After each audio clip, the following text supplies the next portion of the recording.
You're listening to Bennington on Opie Radio, XM 103, Sirius 206.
Ron Bennington, host of The Ron and Fez Show, Unmasked and Ron Bennington Interviews, is going to show you a side of him you've never experienced. You would be very lucky if in your whole life you saw the work of one genius. This is Bennington. The form of the tragic autobiography is dead. Goodbye, written word. So I have chosen this form, radio, to author my life. And here's your host, Ron Bennington.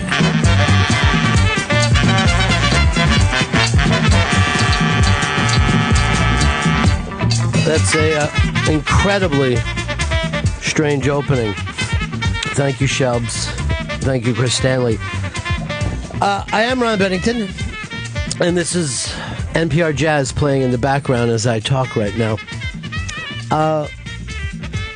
For those people who can remember, I was on this channel for many, many years. Let's bring that jazz down a little bit.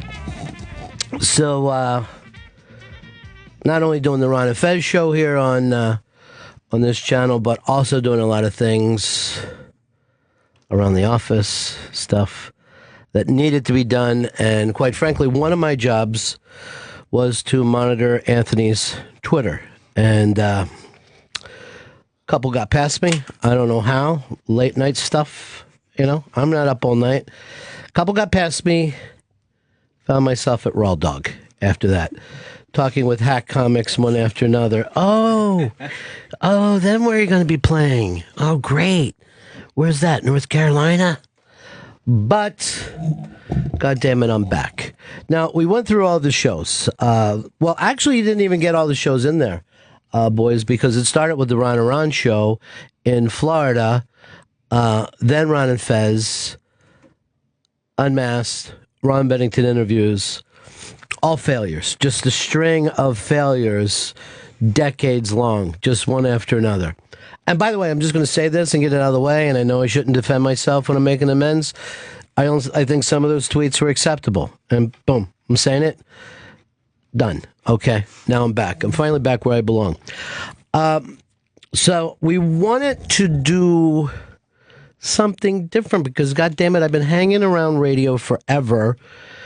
And a lot of people go, we know you on the radio, but we don't know who you are and what you are like. And I thought I would take a shot here. And today, with me, and the first time of all these years, is Gail Bennington, who I've known most of my adult life and literally all of her life. Now, Gail Bennington, and there's no relation between us at all. That's weird thing to say. Is no. You know what? I'm still probably a little bit guarded, but there's probably related through marriage. I've known her mother for a long time. So, here we are, and you're doing the show with me today. Hello. How's this? Is this weird for you after all these years of me being in radio, and this is the first time? This is very strange. Yeah. Is it really? Yeah, but it's cool. I'm excited to be here. Well, you've always you've hung around my shows all these years. I've always been around in the background. In the background, doing things, coming to see, and now here you are with me. Now, we made the craziest mistake last night was going out to dinner. And then hanging out late, and then late night celebration. Yeah, little late night celebration. It's a little bit early today. Without realizing, how early a morning show is. We had 45 minutes of sleep. But we're here now. Also, I made just this enormously bad mistake last night. Of the restaurant that I picked was the old Elaine's in the Upper East Side, which was one of the great saloons, one of the great pubs of all time. It's now called the Writing Room, and it's like John Taffer came in, destroyed it through some corporate shitty idea. And sitting in that restaurant last night, I've never been quite so depressed. You were really sad. Was I? I thought it was just the chicken, though, but... Because I ordered fried chicken, and it came in a little basket like a child. I had a nice night. You did have a good time? I had a nice night. I don't even remember what you ordered. I had a rib. Just a rib? Prime rib. Prime rib. This is the type of place it is. Fried chicken and prime rib. It's a classy place. It felt like you should look out to your left and see planes landing. It was depressing. Yeah. It's a death in New York. Well, New York is over. As you know, you live in Crooklyn. I do. Up to Crooklyn. Yeah. And I'm still back here in Manhattan, and it's getting a little more depressing every year. I spend very little time in Manhattan now. But is that something that people say in Brooklyn? It is something people say. Why? The hate? I think so, yeah. Or just that people brag like, I don't even go to Manhattan. Is that what they say? Yeah. I haven't been there in weeks. See, I've actually, I didn't think that you would move to New York and then be jealous of somewhere else that was also so close by. Right. I have no problem being jealous about LA's weather, but I certainly never thought I'd get to the point where people would go, well, do you want to come over and go to a great restaurant? It's in Brooklyn. You're always welcome. I don't want to be. Our doors are open. No, you know what the problem with going to Brooklyn is at the end of the day, it feels like the freshmen have taken over. That's the biggest problem that I have. It's like it's like being out of high school for 2 years and then you go back to a kegger and you're like, do I not belong here? Yeah, well, it's a kid's playground. Is it though? I mean, I don't know. No, I don't know whether it's the adult. kid or it's the new, it's the whole new thing. But they're already ready to say Brooklyn's over. Brooklyn's done. Why? What's going to be next? It's Queens. No. That's what they say. It will never be Queens. You got to get on the ground floor. No. In a million years, Queens will never be the happening place. Because I've been to Queens. And actually traveling through Queens is the only time I ever say in my life, I can't wait till I get to Long Island. I can't wait till I get through this and get to Long Island. There's no cool part of Queens. Is this a Stories? No. It's supposed to be No. Stories? No. Believe me, I've been over there to restaurants. No, it's not there. Brooklyn, I will give you flat out that there's a good feel there, but there's absolutely no feel in Astoria whatsoever. Cheap rents, yeah, a chance to go down in the basement and throw horseshoes, okay, I'm with that. But at the end of the day, no, there's nothing. There's cool probably there. some cool stuff we don't even know about. We're not invited yet. Who would do it, though? People from Queens? I mean, certainly somebody has to start the scene. All right. I don't know what phone number we're going to be using today. I think we're using the Ron and Fez number, 866-RON-0-FEZ, 866-RON-0-FEZ. I know that today two of my boys showed up in support. Chris Stanley surprised me. I saw him early on. Shelby is here. And then I looked high and low and no Fez. Oh. He's here in his own way, in spirit. In his spirit, yeah. Either that or he dropped dead on the way in. I don't know which one. He's actually, even though he's just recently out of the hospital, How's he going doing? to how do you think he's doing? He's doing terrible. But he's going back to the doctor again today. Because there's more tightening in his chest at that pincushion that used to be called his heart. Now, you picked the music this morning, right, Gail? I did, yeah. William Onibar does the original song, which I thought I was turning you on to something new, and I never can. Why do you even say that? You turned me on to bands before. I can't recall. The first band you ever turned me on, Sublime. We don't talk about that. I was a child. I have no. I'm not ashamed. I like to. Oh, I still think Sublime is great. This is a thing, and as a matter of fact, I was talking to Dane Cook about this today. Later on the Ron and Fez show, it's an Unmasked with Dane Cook, but I had to explain to him. I think a lot of people have hated him and given him shit because of his audience, right, more than even just him. Just like John Mayer gets a lot of shit for his audience. You also can't be too successful. There's like a middle ground before, people are not gonna. What do you think the high? Because I don't think people have turned on Ricky Gervais, and he's pretty goddamn successful. I think they're starting to, though. No, I think they are. Then I'll fight that. I think they are. I will go shoulder to shoulder to fight for Ricky. You can't be too underground, because then people feel like, what is this? Too cool? Yeah. For me to get, and then you can't be too successful. All right, give me somebody who's right in the pocket where you're just underground enough. I'm gonna guess it's REM. Still, is it still REM? They still haven't broke. They've maintained Do they still play? No, they're gone. They're done. Yeah, they're done. Actually, that was a few years ago, and they made an announcement like we're not going to make any new records. Who asked you to? Yeah, that's the thing. Nobody even was asking for it.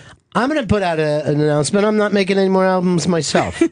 And I don't think I'm going to tour anymore. It's just not worth it for me to tour with my band. But you really feel like you can't come up with a new act that I don't already know? Like a comedy? Or I'm saying in music.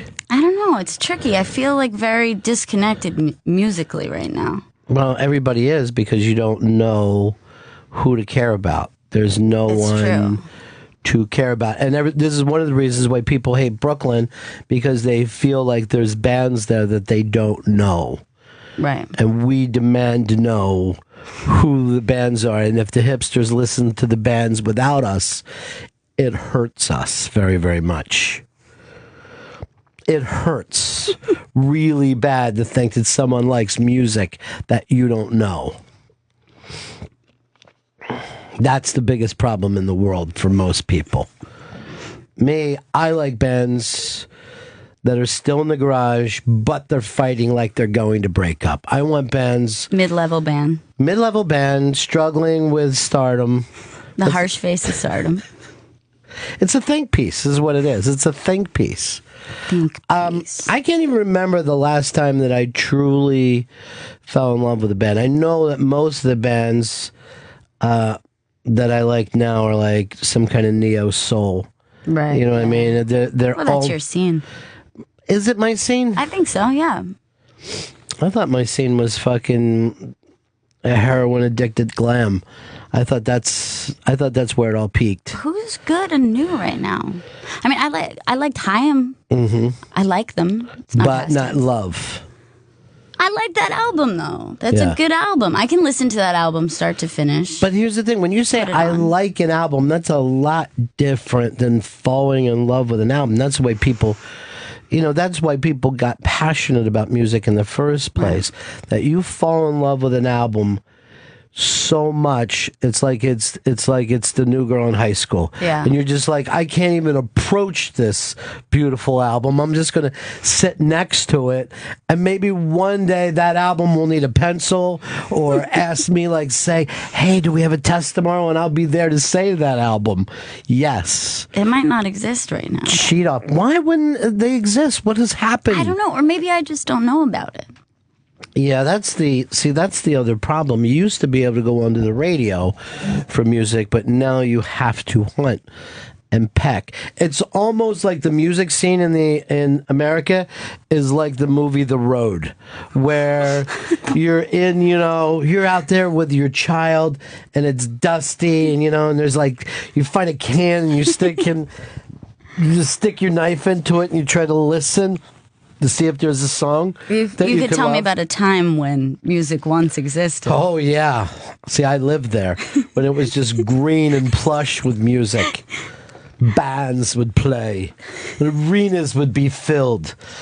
Yeah, that's the...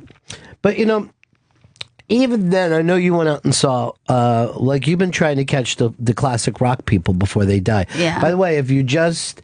are tuning in now, I'm Ron Bennington, filling in for Opie on Fridays, some Fridays. And with me, as always, Gail Bennington, no relation. Now, just keep saying the... I've never had a DNA test to see if I'm related to you. We need a DNA test? Yeah. And quite frankly, I feel like I don't have enough DNA left that I could even risk this. I don't want to play that game. But you went out and saw Neil Young recently. I saw Fleetwood Mac. Now, what did you think of the Fleetwood Mac show? It was amazing. It was really cool. Because you don't realize that band, it's like every song is a hit. Every song is like a great song. Yeah. Every song. It's a singable song. And then here's the other thing that people forget with Fleetwood Mac. Lindsey Buckingham is a great fucking guitar player. And then you got that great rhythm section. And you're seeing like a really great musicians. Now, nothing against anyone who's younger, but you don't normally get bands that are that tight. Right. But there was a time that would have been the most horrifying night for you. You would have mocked out anybody who would have went to see Fleetwood Mac, I think. Me personally? Yeah. Years ago, I'm saying. Yeah, but when you're young, you're still, trying to find your own scene. By fucking mocking out everything that came before you. No, I didn't mock. I never remember mocked one time you. I actually said, get in here, watch this, it's Bruce Springsteen, and you blew me off. You always bring this up. But let me tell you, to clear it up after all these years, you put on a Bruce Springsteen concert. We sat there. No, watched, I didn't put it on. It was, no. Oh, you mean I put it on TV? Yeah, you put it on TV. We were watching it for some time, enjoying it. We were enjoying it. We were talking. We were having a great time. Yeah. I get a call from a crush, which you remember in a young person's life. It's very exciting. I go to take the call. I'm gone a few minutes, and then I come back. The TV's off, and you're sitting there so upset. I wasn't so and upset. You're like, you disrespected rock and roll. Here's the thing. You fucking missed 10th Avenue Freeze Out. I'm trying to show you something, and you miss 10th Avenue Freeze Out. That's insane to me. That's crazy. I had a crush.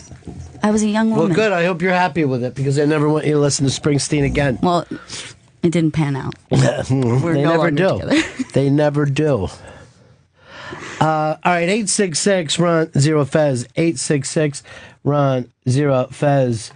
I want to say one more thing too before we move on. I was wondering this: how many songs does a band? How many albums can a band put out? Right until okay, we got it. You don't really need to put out any more albums. Like most people, right. I'm going to say, like, when you go to a concert, I'm going to say 90 to 95% of what you want to hear is on however many albums that we're going to pick here. A band can be around for 40 years, but we only want to hear the first how many albums you think? I think that there's like a sweet spot of like 3 to 5. Right, and even then, you probably only like 2 of them. Really? Yeah. No, I mean, obviously there's great bands who like, I'm just talking about a regular band, mid-level band. No, any band. I'm going to say even most of the time you could look at Neil Young. And once you get past that first, right. Since you're saying between 3 and 5, I'll give you 4 albums. And you're like... Well, that's true, because when I saw Neil Young, he played with it's the band that he plays. Crazy Horse. Crazy Horse. Yeah. He played with, and there's a lot of things, like, I love Neil Young. Yeah. But, you know. The jamming got a little jammed out. Just got a little jammy. It was like, there was a lot of time spent on each Cinnamon instrument. Girl, I understand. Just. Yeah. And I don't have the patience, maybe, for the... Well, you don't come from a jam generation. There's very little jamming. That's true. That took place after the 70s. I'm okay with an occasional jam. It's like a moment in a concert. You don't like a jam band? No, that's way too much time. All right, well, the next time you try to hit classic rock, and they may already be done, but the Allman Brothers Band, they will jam. And I mean, they'll spend a lot of time. Yeah, I actually was at an Allman Brothers show. Whipping Post started, and I'm like, oh shit, that's right. I gotta run home for a second. Drove 2 hours home, made a phone call, fixed the sandwich, came back and heard "Sometimes I Feel." I mean, I'm like, still, I didn't miss anything. You seen them a couple times? Or? Oh, I saw them many times. But you know what? I never saw Dwayne. I never saw when Dwayne was alive. It actually bugs me a little bit. It still bugs me that there's people that I never got to see because they died. It's a bad feeling, and I'm trying to. You're trying to rectify that and catch them all. It. Yeah. Who's next for you? Sammy Hagar, the Red Rocker? I wouldn't put that top. Is there somebody that you'd really want to see? You've never seen the Stones, right? I've never seen the Stones. Never. That seems important. I've seen them a lot, but I've never seen the Stones show that I want to see. What does that mean exactly? I don't know. There's a Stones show in my head and maybe in my heart that is so good. And every time I show up, I think I want to see them in 1972. Right. So I'm driving to the show, and I'm like, oh, this venue's bigger than I want it to be, because in my head, it's smaller, and, you know, there's smoke, and there's French people doing heroin and smoking cigarettes. But the show starts, and then I just start to think to myself, oh, fuck, this isn't the Stones show I thought I was going to see. It's not the right one. Yeah, there's some amazing Stones show. Where are you? Because that's so important in a concert. Like, where physically are you? Like, where is the best spot to be in a concert? Do you like to be up front? Do you like to be able to see? I like to be standing next to the band, to the side, with that big yellow thing. And then sometimes I'll walk out towards the stage just so people can see me with that big backstage thing on. You know? That's where I want to be most of all. I want to be able to go. I could also go get a cold drink or a sandwich right off of their table. That's where I want to be. Where do you like to say from? You got to be in the pit like Kid Rock, right? No, not necessarily. You got to jump in the pit and try to love someone. Not anymore. Now I need the option to be able to get out. Any pit, and I will just yell this the whole time I'm in the pit. I will fuck you up. I'm not here to be pushed around by you people. I'm here to watch a show. No, not with those skinny little pricks. Yeah, but it's more like the amount of bodies. I know. It's disgusting, and it smells, and it's awful, and it's something people do instead of liking music. There's like a very specific smell in my mind of like a punk rock, a punk rock show in New York City, very small venue. Has a very specific smell in mind. All right, wait, hold on. Mike in Canada has an idea for you. Of who to guess. Now, I'm going to say this. Since he's calling from Canada, it's probably either going to be Rush. Or, well, we'll give him a chance. Go ahead. Mike, you're on the Ron and Fez show. Well, you just jogged my memory. I saw April Wine 2 summers ago. That was April Wine. But the one I was actually thinking of was last night I drove past a casino in Michigan, and there was a billboard out front for ZZ Top in March, so I guess they're doing like a spring tour. And I saw ZZ Top in the stadiums in the 80s, but I saw the casino sign. I've never seen a casino show, but I gather it's probably a little bit more like a theater. And that's a venue I'd really love to see ZZ Top at a theater. I think that would be cool as shit. So ZZ Top is still out there swinging, huh? Yeah, and you know what? I see these casinos all over, the Midwest, and generally if they're playing one in Michigan, they're probably doing like a whole slew of them. So even like in Connecticut or wherever you guys are close to, they're probably going to be doing a casino there. To me, that would be a killer show, I think. I'd go see. I haven't seen ZZ Top in a million years, and I'll do it. And to me, the '70s, because a lot of people bring up that '80s Tush stuff, but to me, that '70s albums are great. Hey, here's Vaughn. Vaughn, you're on the Ron and Fez show. Hey, what's up, Ronnie? Welcome back, bro. It's good to be back here, and again, I'm glad everything got forgiven. I got 2 things. They're on the opposite end of the music spectrum. You were talking about bands making albums, and they should have stopped. And I'd say Pink Floyd, they just came out with a new album, and they could have stopped 4 albums ago. Yeah, well, they had their little fight. But there's really nothing that I'd want to see after The Wall with Pink Floyd. Right. And there's nothing that I'd really want to see, probably before, Dark Side. But see, wow. I like it when they play the whole album. Like, they'll play the album as a, more or less like a movie or a play or something. Right. Oh, absolutely.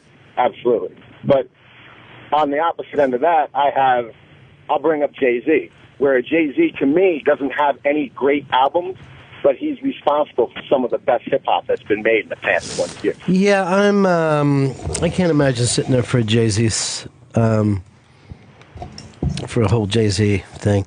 I wouldn't mind if he came out for a song or 2. I don't know, yeah. Like, I don't feel great about rap live, it just doesn't. They just yell at you too much, and they're telling it you to just make some doesn't always noise. translate to live performance, I think. Yeah, or record Some it. of it doesn't, but when I saw his performance with Rihanna and Oh, you were out on that last tour that sold so well. Hey, Jason, you're on Bennington, because I called it the Ron and Fez show before, but it's Bennington. Yeah, I caught that. Yeah. Hey, I was wondering, when I was younger, I used to make some kind of iffy decisions in my life. It didn't make me a bad person, but I used to smoke an all-day cigarette. And I used to like listening to, a nice, slow, mellow jam, listen to Allman Brothers, just kind of tune out a little bit. And now, if I listen to it since I kind of cleaned up, it makes me angry. So but do you think you have it too tied in with your addiction?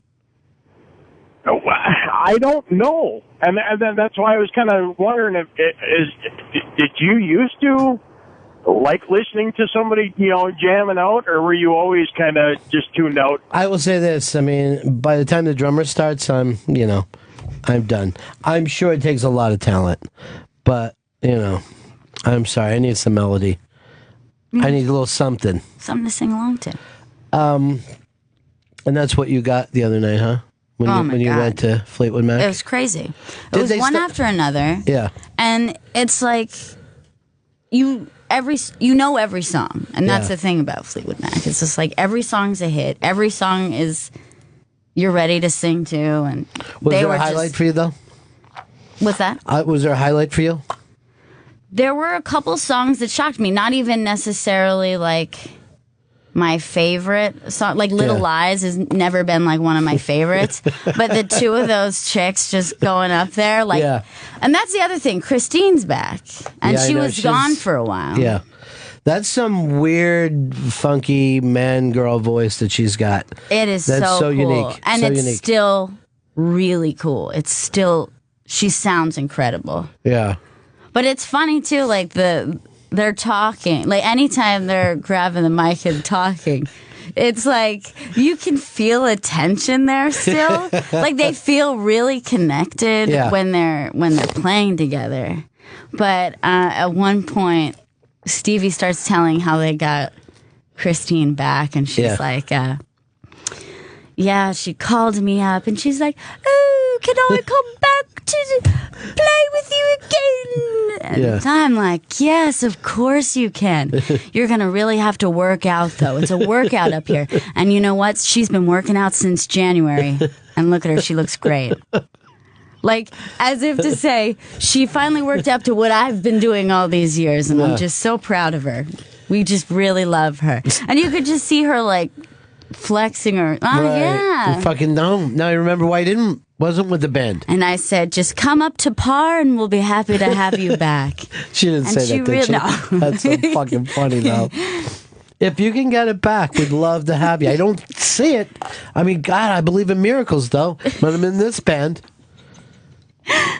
You fucking, like, Mick is looking over his drums like, oh, shit. I believe in ways. Mick Fleetwood, here's the thing about him. He will play with that band in the biggest places in the world.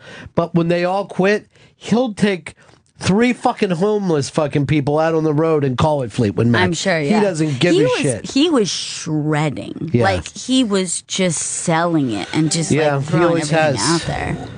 He always has. You know what's funny? That band has such a reputation of being, like, a chick band, I think. Well, they were. They were a chick band. No, at the time in the 70s, they were something that chicks listened to. But why isn't it why isn't it both? I mean, to me, Look, I'm not saying that the world's fair. I'm not saying that, Gail. I'm not going to say that there isn't misogyny, But there are some bands that the dudes gravitate to. That's true. Even in some places, whole genres of music that only dudes go to. Now, metal's one of them. Yeah. Are there girls there? Yeah, but you don't want to have anything to do with those girls. I also don't believe them. Oh, you don't believe that I don't they like believe it? him. It's the same with football. I never really buy that a woman likes football. Fly, Not fully. Eagles, fly. I'm just saying, show up. You watch Eagles games every week. I do. But, I have men in my life who enjoy football, and You what, am I never, going to fight first of all, it? don't say that it's for me. It's for your boyfriend because you never cared about football before, and now you're acting like, hey, Eagles game on Sunday. That's true.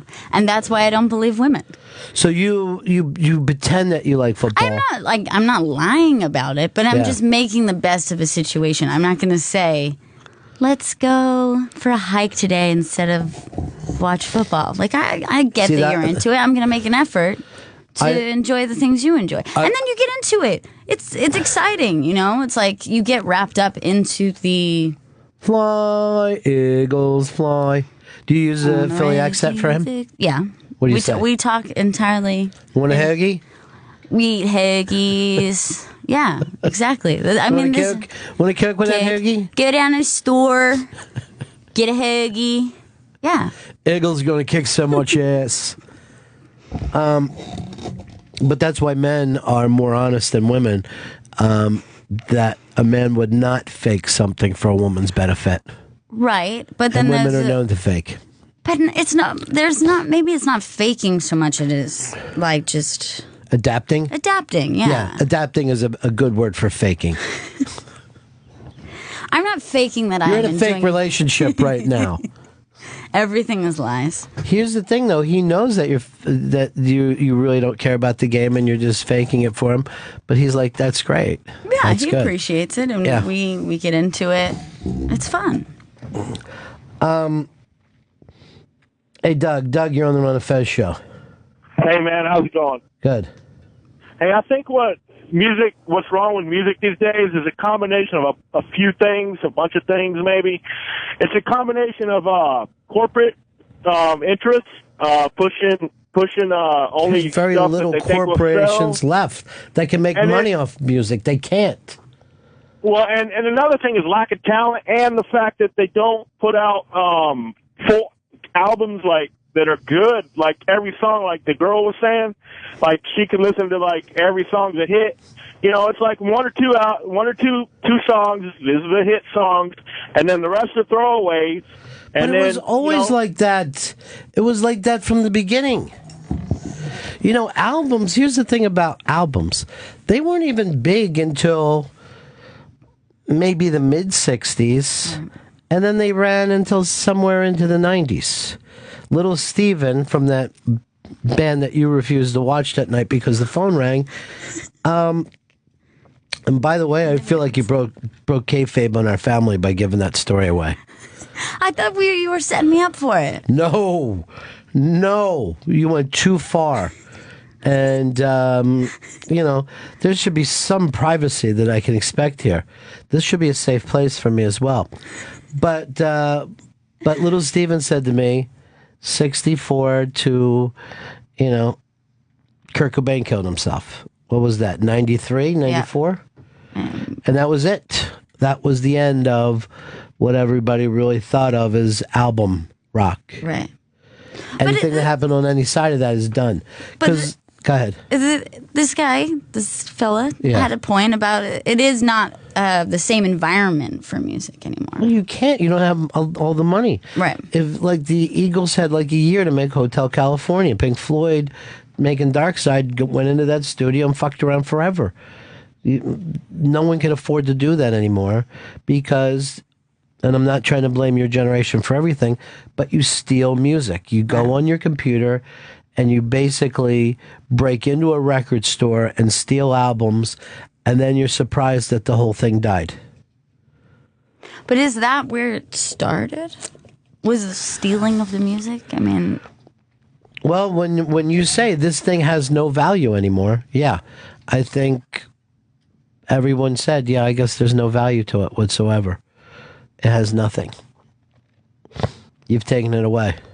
Right. There's a generation out there that cares about sneakers and doesn't care about music. And it goes to show. What do they put all the innovation into? Sneakers. Does anyone put any innovation into music? No. Do you feel though that everyone of your generation of that time actually really cared about music though? At least anyone that I know.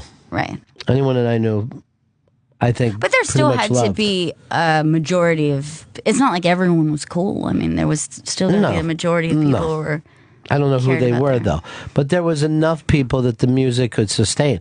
Like when I can remember, and here's the thing, I can remember where you weren't going to be able to buy albums all the time because you're a kid, and if somebody had that album, people went to his house, sat down, and we put on the fucking album. And that was it. You know what I mean? We listened to that album the way you would watch a movie. Let me do it for you younger people. Like you would look at an app. You know? How the way you love fucking Angry Birds instead of the Rolling Stones. That was it. The way you sit and stare at... That's how we would stare at album covers. We loved music. Everyone I knew loved music. And I don't even mean just playing it. I mean just being a fan of music. We were crazy about it. So maybe the problem is, the means of communication is we're Absolutely. always... You bypassed, you know what I mean? You left it behind, Now you want to play Angry Birds. Now you want to sit and tap on a fucking phone. This is what people would rather do instead of listen to music. Fuck yeah. You're like, what are you doing tapping on that phone? What did you do? You crushed some candy? But people don't do any one thing. You'd rather do that than fucking Iggy Pop? People don't do any one thing anymore. You are watching a show. It's not a shared experience anymore. It's a very different thing because everything about music was tribal. It was shared. You had the experience alone in your room, but also this experience of showing up where, everyone from your town would show up and go fucking crazy together for music. And if you missed that, if you were in some kind of trouble and you weren't allowed to go to that show, it felt like you had been gutted. You know what I mean? Like it felt like... And people toured less too, right? I mean, you kind of only had one. There were less bands touring. Well, they would tour but play big venues. Right. You know what I mean? Like giant venues that you could show up with 18,000 kids going fucking nuts to see, let's say, Van Halen. If you went to see Van Halen, it felt like everyone in your town was traveling. You know what I mean? Like nomads, all off traveling. You would pass each other's cars and people would hold their fucking tickets out the window, and it felt like youth. It did not feel like someone sitting there. It felt like an experience, not something to fill time, but an absolute Joseph Campbell type spiritual experience, something that took you out of the realm of the normal. But outside of the generation that grew up with the internet or having phones with them at all times, you've adapted this, right? I mean, don't you feel like you use your phone and you do multiple things at once, or no? But it's something. Does it mean I don't want fucking good albums? No, I'm just saying I think everyone has to make a conscious decision that just because we can do 7 things at once, you can watch a show and you can be on your phone. And but see, I'd be willing to say this. Just because you can do it doesn't mean that you now make it a real experience, because if you're watching a movie and tweeting about the movie, you're not really watching the movie. You haven't escaped into the film. You know what I mean? And there's something to be said for the shared experience. The fact that a bunch of people are in a theater together for 2 hours, and because this flickering lights are up on a screen, you fucking believe that this person could die or fall in love, and you're all moving back and forth. And that is destroyed the second, not only you go to your phone, but it's destroyed the second you've noticed that someone else has picked up a phone. Yeah. You're out of the movie like that. That's very true. Because some fucking guy is going like this. I got to check. No, I'm not immune to this. I go to movies and I think to myself, fuck, I wonder if anything's happening. I wonder if I could just check my messages. It's hard to do anything without feeling like that. I get freaked out on the train, like feeling disconnected, and you're underground for 30 minutes. Well, they're putting Wi-Fi into all that, though. Yeah, that's going to be a pain, though. For what? Because, well, wait, it's just Wi-Fi. You can't make calls, right? Or you can? Because I know people want to be able to actually... You hate to hear people make calls? Oh, yeah, I hate it. I hate to be around it. It's really irritating. I hate anything that's going to disturb the peace down there. Like, I don't like when people... You like the peace of being underground? Yeah, I do. I don't like anybody who's playing a game with the sound on. I don't want to hear anyone else's music. I'm okay if, like, you know, like a mariachi band comes on. That's kind of funny. But I don't... How about like a black guy from the 70s just bringing a big speaker on the thing? Yeah. That's totally cool. That's the best thing that's ever happened. Actually, it's totally annoying. That used to be New York. It's just people walking around with those things as blasting But it only works if it's good music, is the problem. It's very rarely good music. Matt in West Virginia. Go ahead, Matt. Hey, Ronnie. Hey, you talk about, like, cultural experiences, and, you know, back in the 70s, you'd have songs about Vietnam, and you know, I was like, people would sing about what was going on in the world.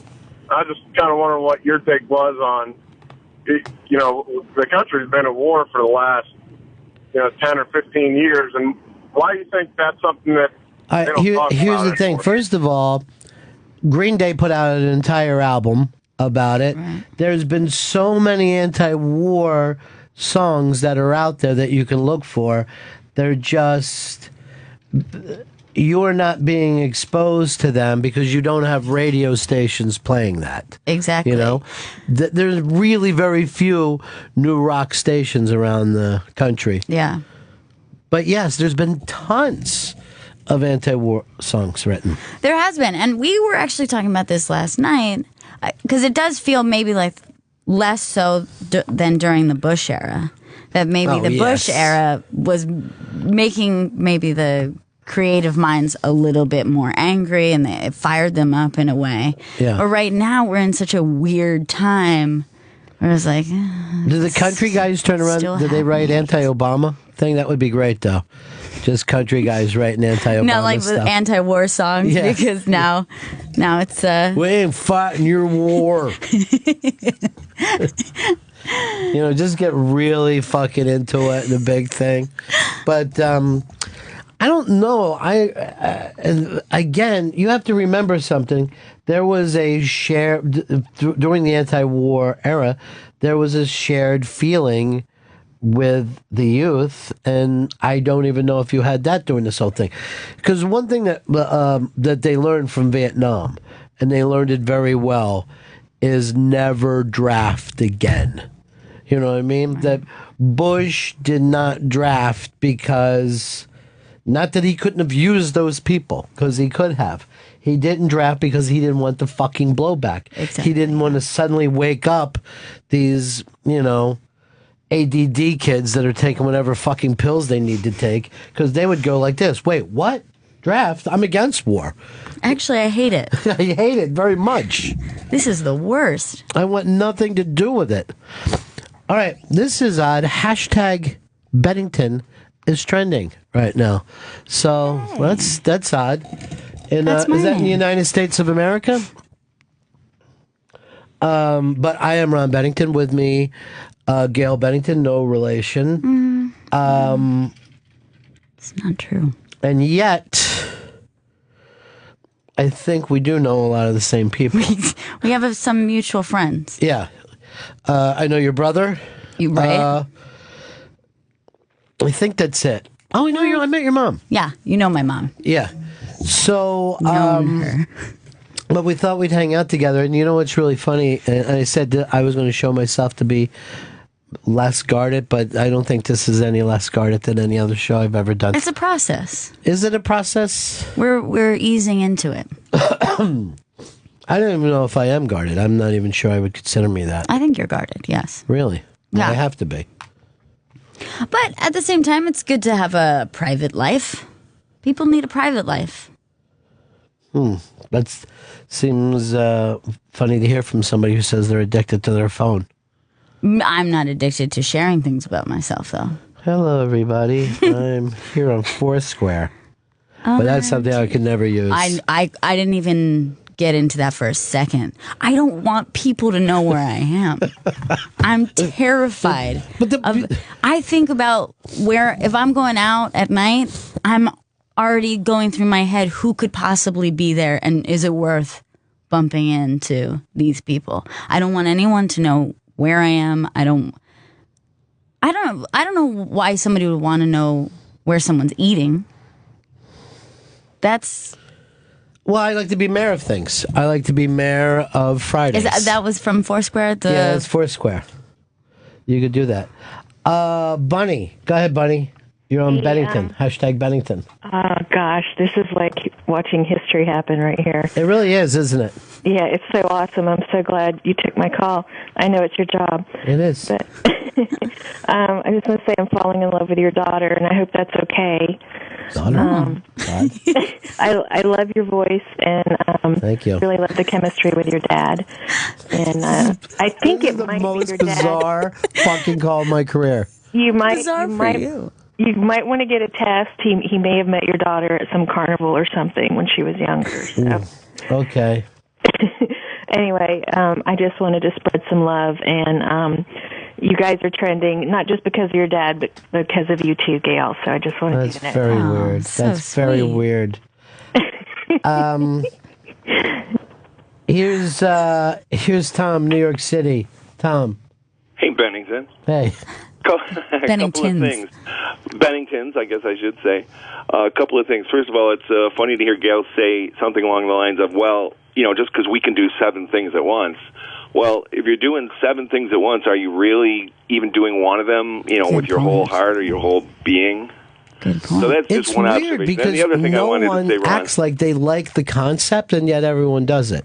Everyone does it. Yeah. And if I'm watching SNL and I see a sketch bombing, I fucking go to Twitter immediately to see how furious people will be. SNL and Twitter go well together for that reason. Well, I mean, but people are mad at SNL seconds into a sketch. They're like, this blows! They're not even funny! The show hasn't been funny since Gilda died! And that I love. I would rather see people angry at a sketch because I feel like they're being punked or something, I feel like fuck you if you get that upset watching a TV show. Yeah. Well, the other thing I wanted to say, Ron, was I can remember back in the 70s, 1975 Rolling Stones Tour of the Americas, and I was able to get tickets for it. And like you said, we waited weeks for that show to come around. I can remember my boss telling me, because it was on a weekend, you have to work that day. And I was like, listen, I'm going to quit my job before I miss this show. You had your chance to see the Stones in the 60s. I didn't. I'm going to see this concert come hell or high water. I know exactly what you mean, that you would think to yourself, I would much rather you took off a pinky of mine. I wish you would cut off my pinky finger before you stop me from doing this. I have to see this show. For me, I think the awakening was Levon, the band. I was like just crushed that it was. I never got to see him. I never got to see him, and I think that really made me feel just awful. Well, it's a huge regret. And I know, and I saw him a lot up this way, but I'm going to admit something here. I don't think I ever really saw them with Robbie. No. And that's a regret. And then, by the way, when it comes to the band, I can't stand when people act like they know who did what. And I can't stand when someone's like, Robbie's a prick, I'm going to leave on side. Just shut up and enjoy what you get and let those two brothers fight their own fights. That's true, yeah. I think I need to break here. It's a fill-in show, really, for Opie. Opie wanted to take today. He said on Fridays he wants to take a day at home, iron his money, and just kind of, kind of organize. Get organized if he can. He just bought a plantation. And, it's tough to get those people. And it's a lot of work. That's his quote, those people, out to work. But we're here. I'm Ron Bennington. This is Gail Bennington with me, no relation. This is me completely unguarded. I think it's pretty amazing that I was able to do this really brave thing. I think you learned a lot about me. I like music. See? I know. See, that's a big thing for people. You've opened up. So we'll break. We'll come back and talk about more Bennington. Bennington will be right back. Opie Radio, XM 103, Sirius 206. This is Bennington, Opie Radio, XM 103, Sirius 206.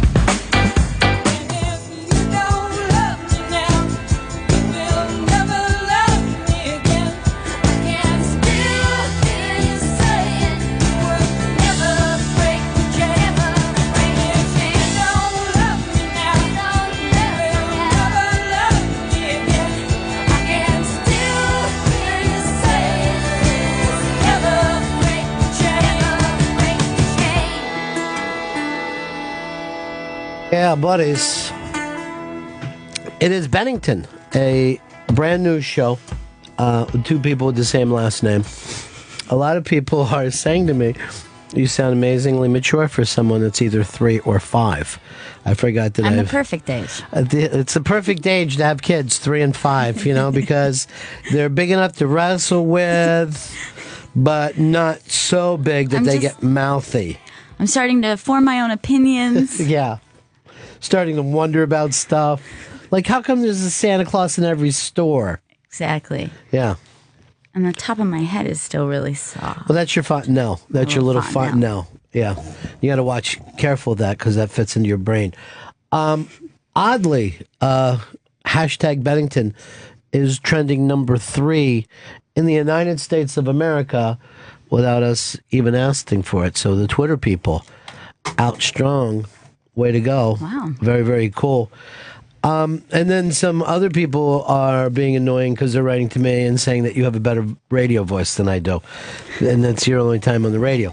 I think we sound so similar. Well, I went to a broadcasting school where they said the voice should come right out of the nostrils, should come out high. Right out the top of the nose and the eyes. Radio. That's what I hear from myself when I hear my voice back too, though. I hear very nasally. Yeah, of course it is. Well, the nasal, you come through that honestly. Mm-hmm.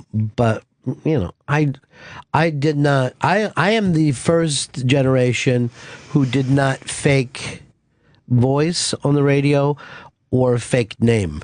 Before me, there were, like my first buddies in radio were like Russ Albums. Right. And I'm pretty sure that wasn't his actual name. That wasn't his Christian name. Yes. He just happened to be Albums. And then he was doing a show with another buddy of mine, Eddie, who changed his name to Moore so they could be Albums and More. And I'm like, why? You don't need to do that. He's going, no, see how it works out, though. It's Albums, and plus there's more. And more. We got more stuff. Like, Eddie Van Hamster, the bit I'm doing right now. Did he spell it Moore, or was it? I don't think they were together long enough to spell that name in any way. I'm not that sure. No, I guess he spelled it like Jay Morse did, the Mohr. All right, 866 Ron Zero Fez, 866 Ron Zero Fez. That is the phone number we're using today. I'm Ron Bennington. With me, Gail Bennington. Hi. No relation, but we're here together doing the show today. Mike in Florida. Mike. Hey, Ronnie. Thanks for taking my call. That's my job. Yes, sir. Hey, Gail. Since you are giving away some secrets, I was wondering if you knew the identity of Kenny Allen. Boy, Kenny Allen's still famous after all this time. For good reason, too. Yeah. It was the best. It was the funniest thing ever. Kenny Allen is the best. Not long ago, I was re-listening to a lot of those old Kenny Allen.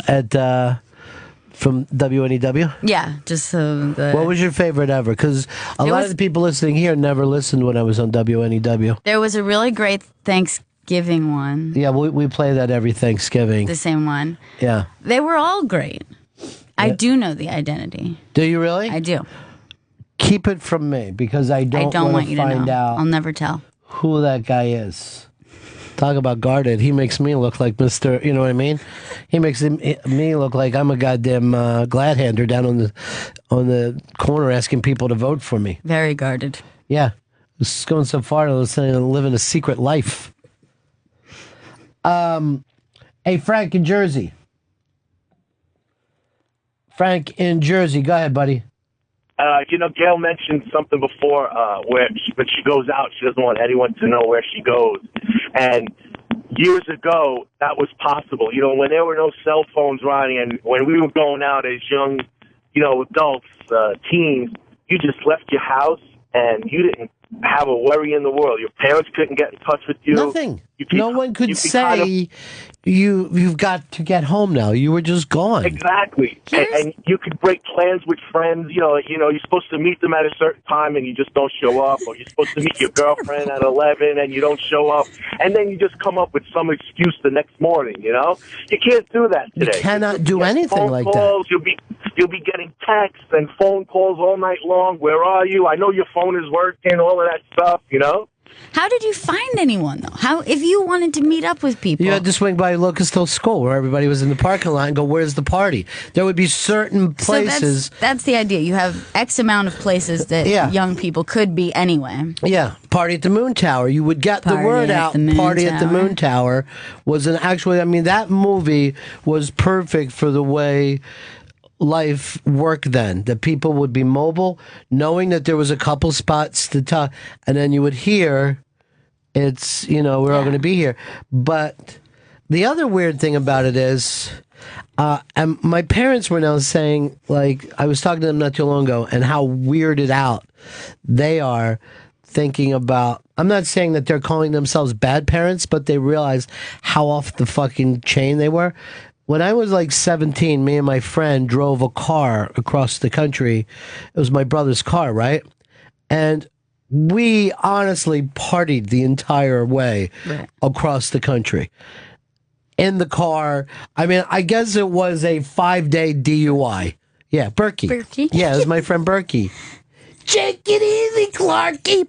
So we drove from Philly to San Francisco with a fucking cooler between us, passing a bowl of hash back and forth. 5 days driving like that. And you never called your folks to be No, you didn't call. My dad, bankrolled it. He wanted me to, my brother was in the service. Right. So he said, I'm going to pay for you guys to take that out there. And then my dad says this, I'll never forget. And he goes like this. And there was a shotgun in the trunk. He actually put a shotgun in the trunk while these two teens drove across the country partying.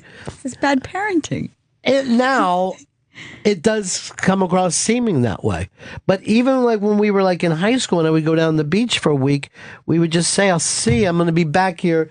If I'm not back by next Saturday, I'll definitely be back by next Sunday or Monday morning. Right. And no one freaked out.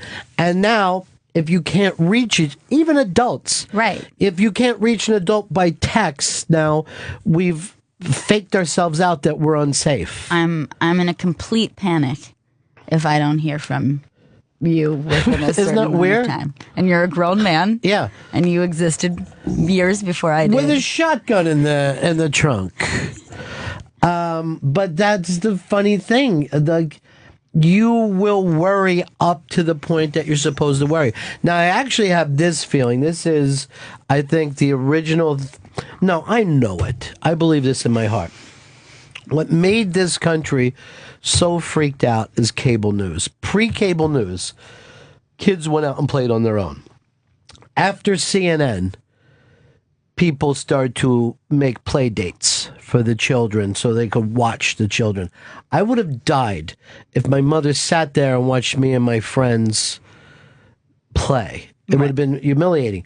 But after CNN, if a baby was snatched in California, people in North Carolina worried that their kids were going to be snatched. If a kid was raped in Chicago, people in Texas worried because they pounded into it. Just like now, you hear Ebola. Ebola's in the country, Ebola, until finally you hear someone cough and you're like, I think I got Ebola from that fucking asshole. Right. You We're know? just too careful. Yeah, but we worry too much. You put the worry thing out there. You know, back then they were like, you gotta let them go. They're kids, you know? Right. They're kids. They're gonna fight. What are you gonna do? Like the parents would say, they're gonna punch each other. There's nothing we can do about it. No one worried about bullying. They would just say to you, punch back. I remember my uncle would say, if it looks like you're going to be in a fight, punch first. Right. Like they just would tell you, hit first. And then my friends' parents would tell them, you've got to hit first. So by the time we were like 4 or 5, we just came out of the fucking house and swinging. We would see each other, we'd hit each other, and then we'd start, playing. We'd settle down. But no one thought it was such a bad thing. Now we worry. Now everybody worries all the time. Sue, you're on the Ron and Fez show. Hey, buddy. I'm just calling to give some love. Clearly, Coolness does not skip a generation. And I also want to congratulate you on being so unguarded. I actually heard you make your announcement. I came to work. I signed it. I came back out to my car so I could hear all these truths that you're spilling for us. Wow. So, thanks so much, Ronnie. Thanks. For everything. I mean, you may be guarded, but you're one of the most generous people I know, too. It is true. I'm generous and guarded. Well, I'm unguarded in a secret meeting place. Right. Talk to you later, Sue. All right, good luck. Bye. She's still sober. 866-RON-0-FEZ, 866-RON-0-FEZ. This is the occasional Friday show, Bennington. And somebody wants to talk to you, Gail. Okay. Somebody from Florida. See if you remember this name. It's Flipper. Hey, Flipper. Hey, guys. Hey. Oh, my gosh. Hi. Yeah, what's going on? Oh, my gosh. I was in my own delay this morning listening to the show, and I'm like, Gail, how many Gails does Ronnie know? And I'm like, oh, God. Gail. Yeah. Man, you guys are sounding good. Oh, my gosh, how cool. Now, I have to clear up something that Ronnie told me years ago. I just want to make sure it was true or not. Oh, jeez. You were in a cover band, Gail, or you were in a band at one point, I right? was in a band, yeah. It wasn't Did you do any cover songs, maybe, in the band? All original. I think, yeah. I heard that you guys did a tribute song once, and it was "My Name Is Flipper." Yes, that is true. Yeah, that's totally true. Flipper was in an intern band, producers and interns, called Dead German Tourist, and great band. It actually got mentioned on MTV, and because we named them because some German tourists had just been murdered. And by naming the band that, it got a lot of heat for them. So much that you were banned from playing the Hard Rock. Right, and what was viral in 1993 actually lasted, if it was viral today, it would have lasted maybe 3 days, but I think it went on for a good 6 to 8 weeks where we were in the international news doing press that was beyond belief. I mean, we were even on the news. I think you did an interview with me, and we were on with CBS with Dan Rather. Yeah. I mean, it was a whirlwind. I actually went on the news and went like this. Hey, I don't know what to tell you. These kids are crazy. They're pretty dangerous. And then it looked like the band was like cooling off, that they weren't paying attention. And I made the announcement on the radio that they're doing a show, and unless it's sold out, they're going to kill a dog. And that got the heat back up again. Nice. Yeah. Oh, it was crazy times. But you're sounding good, Gail. What have you been up to? Everything. I remember you at 12 and 14 when Ronnie would have you out at some of those parties we would go to for work or whatever, and you were way beyond your years then. I was just like, this has gotten very uncomfortable. I was hanging. Yeah. Well, yeah, she was hanging back then. I mean, no, it's not uncomfortable. It's all. She was very mature. Now, here's what I'm looking at now on Twitter. Bennington now trending at number 2. Damn. Trending at number 2. Yikes. Flips, good to talk to you, buddy. Hey, it's so nice to hear from you. All right, see you, Gail. I was actually going to bring her on under the name New Diaz, but we decided just to call her Gail. Well, if you know any other Rons, you can find something out. We can help you there. All right. Talk to you later, bro. All right. Flipper's real name. He's a Ron. Yeah. See, everybody's being so unguarded today. Trending at number 2. So weird. 866 Ron Zero Fez. 866 Ron Zero Fez. Jason in Wisconsin. Go ahead, Jason. Hey, Ronnie. Hey, Gail. Great show. Hey, I was wondering, are you going out of the way to say that she's not related because she's a Mets fan and your dad kind of warned you about it, or? No, we never would have any Mets fans in our family. That would be awful. That would be terrible. Well, that's why I thought maybe you're going out of the way to make sure that, no relation. No, I just want to be totally sure because you're never positively sure about that kind of thing. You want to test after all these years just to clear it up? I imagine I'd get a lot of money paid back to me. Yes. Would I owe that to you? Yeah, you as a person would owe that to me. In serious debt. But I have been over the years, and I guess it just goes to show what a great guy I am. But I've been like a father to you. Well, what am I saying? I've always thought of you that way. I've been like a mother and father to you. Yeah. I've had to do both. No. Not because her mother passed away, but just really wouldn't help much. I like watching TV. Helpful. Yeah. See, that's being unguarded. I know. Finally saying the truth. Finally saying what's on my mind. In many ways, you are being unmasked. Whoa! Mind blown. Meta, as the kids say. So meta. Did the kids say meta? I don't know. People just start saying things and then I can't keep up. Trend of I just fell into basic bitch. But you were telling me that basic bro is also a way to go. I think there's a lot more basic bros that exist in the world than basic bitches. Yeah. There are so many basic bros. Most guys are a basic bro. Why are we picking on the ladies? There was a thing done the other day that was the least mature states for men. Mm-hmm. Rhode Island was number one. And one of the things that they gave for that was video games, playing video games. Are we gauging it on just childlike interests? Yeah, I think. Just being immature. Cartoon intake?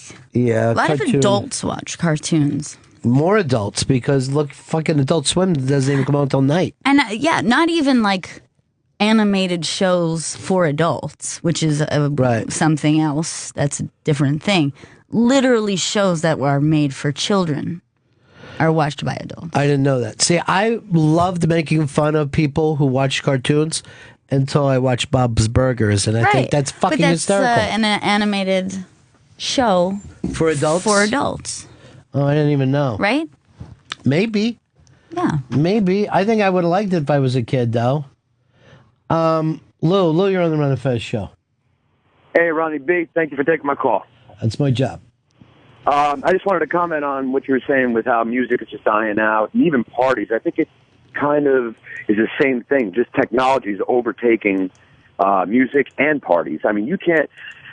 With the music, it's basically stealing the music. I totally agree with you there. But with a party, I mean, back in the day, before cell phones, if you wanted to have 10 people at your house, you had 10 people, maybe 12. Now everybody's got access to a cell phone. A good party can't be held. I mean, it just gets out of control. So if you try to throw a party now, it would just be massive. Yeah, absolutely. I mean, one person tells two, then two tells four, and then you got 500 people at your house. See, I was always like that girl who would have a party at her house because her parents went away, but she wasn't like fucking cool or whatever, so people would she'd be like, you fucking trashed my house, and you just like, stop. Everyone's liking you right now. Now you start crying and you're ruining this thing. You know? This could be big for you. I didn't get to do the house party thing. When you grow up in the city, you just, it's not a thing. Now, I went... Because you guys could go out and do things. Exactly. There were things to do. When you're in the suburbs, it was like, let's gather together as much as we can. And then my first time going to like a real party like that was like a friend of a friend upstate New York, and I went up there, and it literally was a party at the Moon Tower. It was like, Kegger in the woods, everyone's coming out. And I was like, this is so cool. You guys are like living in the 70s. It's like a movie. Did you guys just love this? And they're just, what do you mean? This is life. This is what we do. Yeah. Like, this is so cool. So you just come out here and you drink your beers in the woods? Yeah. It seemed... Yeah, people would... live for that. And if you were the guy who owned a beer tap, right, the tap itself, your life was pretty much set. You would be invited to. Oh, like so you would purchase the tap. You would own, but then purchase. You stole it from somewhere. but then you'd be the guy to be, like the guy to invite. And I was at a party when I was a kid, and the beer tap got fucking stole by these guys from Chester, and everybody was, just suddenly we turned around and they had fucking taken the tap off and were running with it. So everyone from the party came running out to get them, and they went driving crazy through the crowd, and I got hit with a car, rolled up over the top of it, came down the other side, which now would have been considered like an attempt at murder, over a fucking beer tap.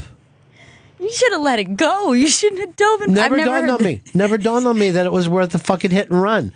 But then the other thing is, I've never heard this story. Yeah, I never went to the hospital for it or anything. Well, you see, this is the other side of it. You are going to hear stories now that obviously I wasn't going to, tell. I gave the smoke and hash all the way across the country story to you with Berkey. Here is Ed. Ed in New Jersey. Go ahead. Morning, buddies. Hey.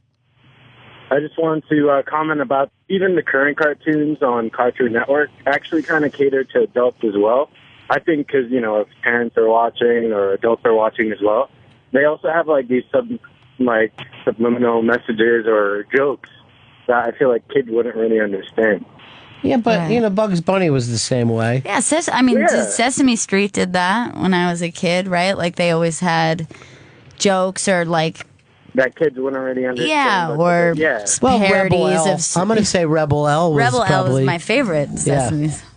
That's the best. Billy Idol goes la, la, la. Came in and did Opie's show not too long ago. Oh, that's cool. And I'd come in right after that, and those guys were fucking thrilled. Yeah. They were like, dude, Billy Idol was just here. And it was really funny because, for years, everybody was, off the Billy Idol thing. He was very much a person of the 80s. But now, people go back to it and they're like, holy shit, these songs were great. He's got great songs. He's a cool guy. There was this thing, I forgot what it was, where they were playing in some weird place. And... it was Billy Idol and Steve Stevens, his guitar player, and it was Budapest or somewhere. I saw it on the YouTube, and you just saw these people lose their shit. It was like this really great rock and roll moment, and Billy Idol says something like, "Show him what a hit is," and he fucking just goes into White Wedding, and you just see people just lose it. They were so turned on.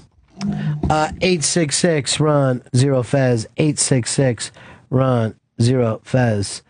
Hey, it's our buddy Cigars and Scotch. Hey, what happened to those other guys that were on in the morning? This is different. It's not what I'm used to. It's like the other show was much more guarded. This is unguarded. This is actually avant-garde. It's different. It's different. Now, is different good or bad? Different's always bad at first. Different's bad. Different's bad. Yeah. Gotta have same. This is different. Same. More and more same. Good to hear you, man. People are very, very happy, too, because on the on-demand, you can rewind, pause, and all that. And on the Raw Dog one, you cannot. You're stuck out there. And it's a nightmare. All right, I'm going to read some of these tweets. Fez is killing this morning. Hashtag Bennington's out there, but there's also a hashtag Gail Bennington. That's weird. Mm-hmm. That's really weird to me. A little too weird. Yeah, it's a little too weird. Somebody just made, our logo is Bennington 2 with another 2 there. That's kind of cute. Nice. Does Ron still do that other show at noon with those other guys? You're going to double down today, right? Here's a guy named Fat Roland who said, stop with the no relation thing. She's your daughter. We fucking get it already.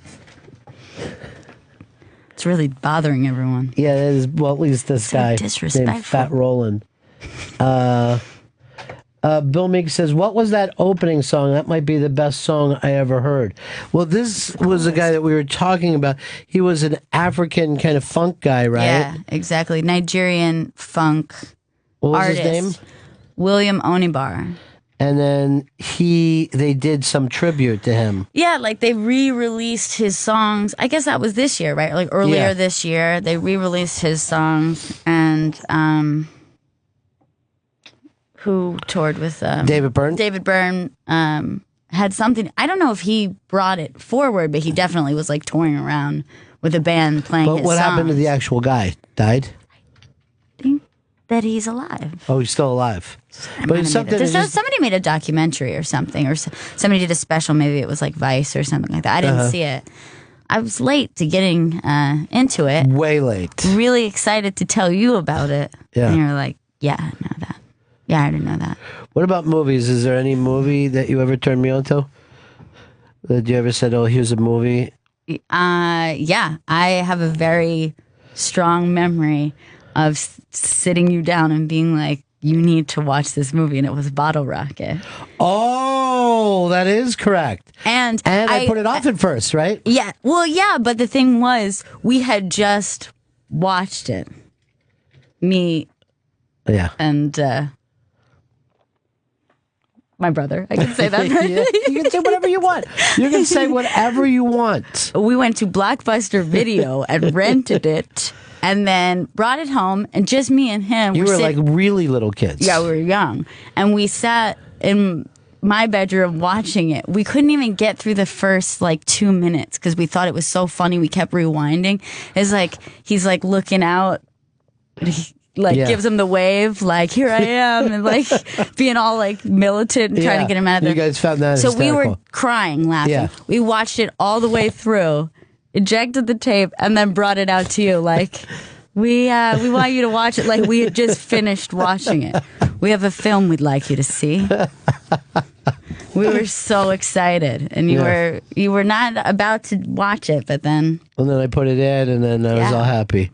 Because I remember even like when people like with a bunch of the disciples in comedy and shit, I would make them sit down and watch it.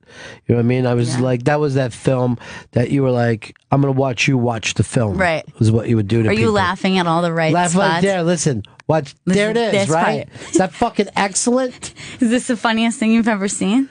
Do you stay with P.T. Anderson, or is he still your guy?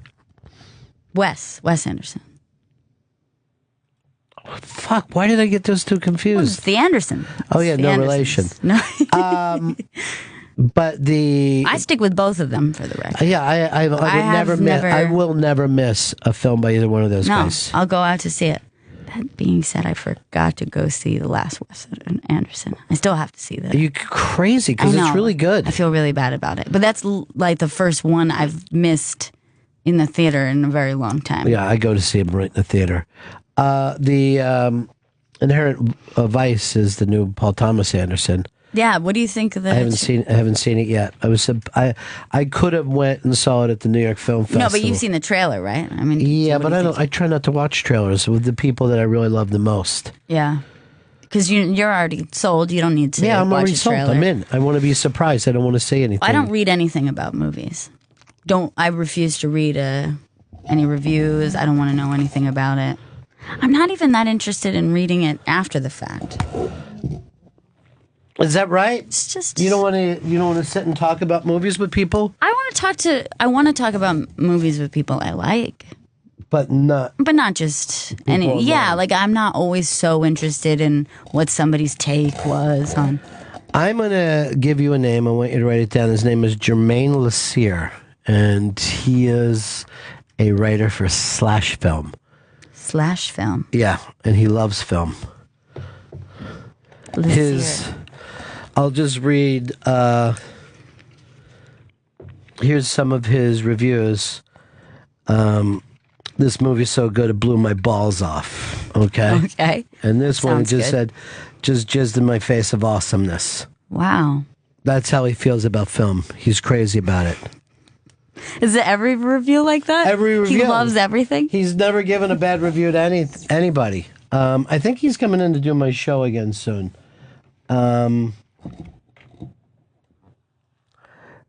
But I would agree with you. I will stay now with a director more than I will like an actor. Yeah, definitely. You know?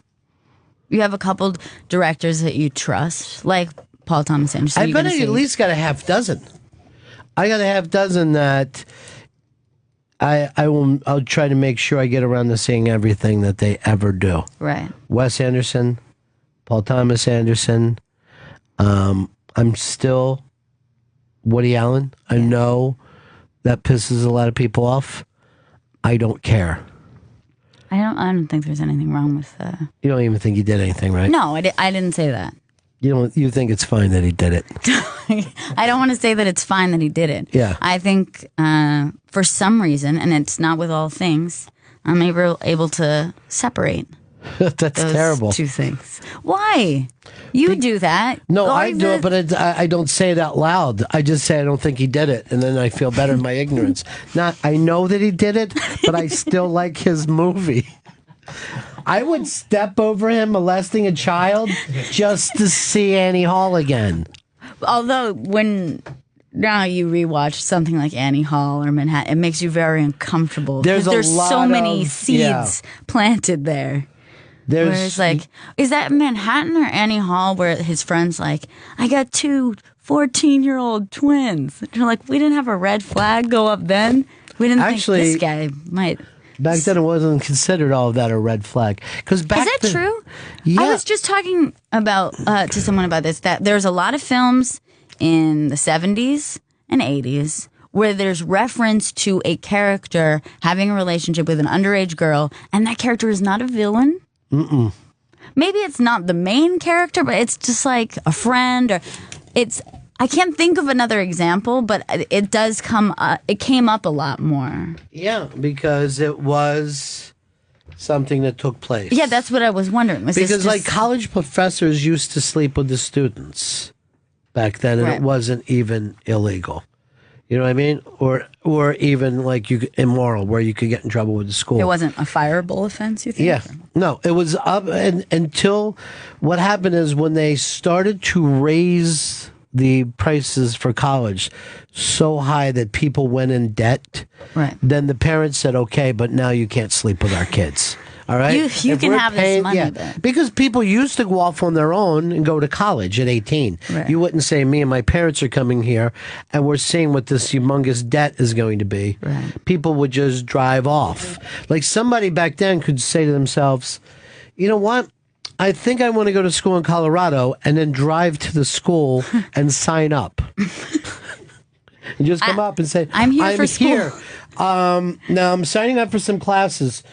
Do you have a place for me to crash, or do I have to find one myself? No one thought it was a big deal. Yeah. You know? And now it's a requirement. Well, now it's because they pushed it for so many years of you need an education, you need an education. Or at least they claim that it's a requirement. Like we've come to believe that you're required to go to college. Look, it's all such a fucking lie and a hype. Is there any reason that NYU should be looking at a $6 billion expansion? No.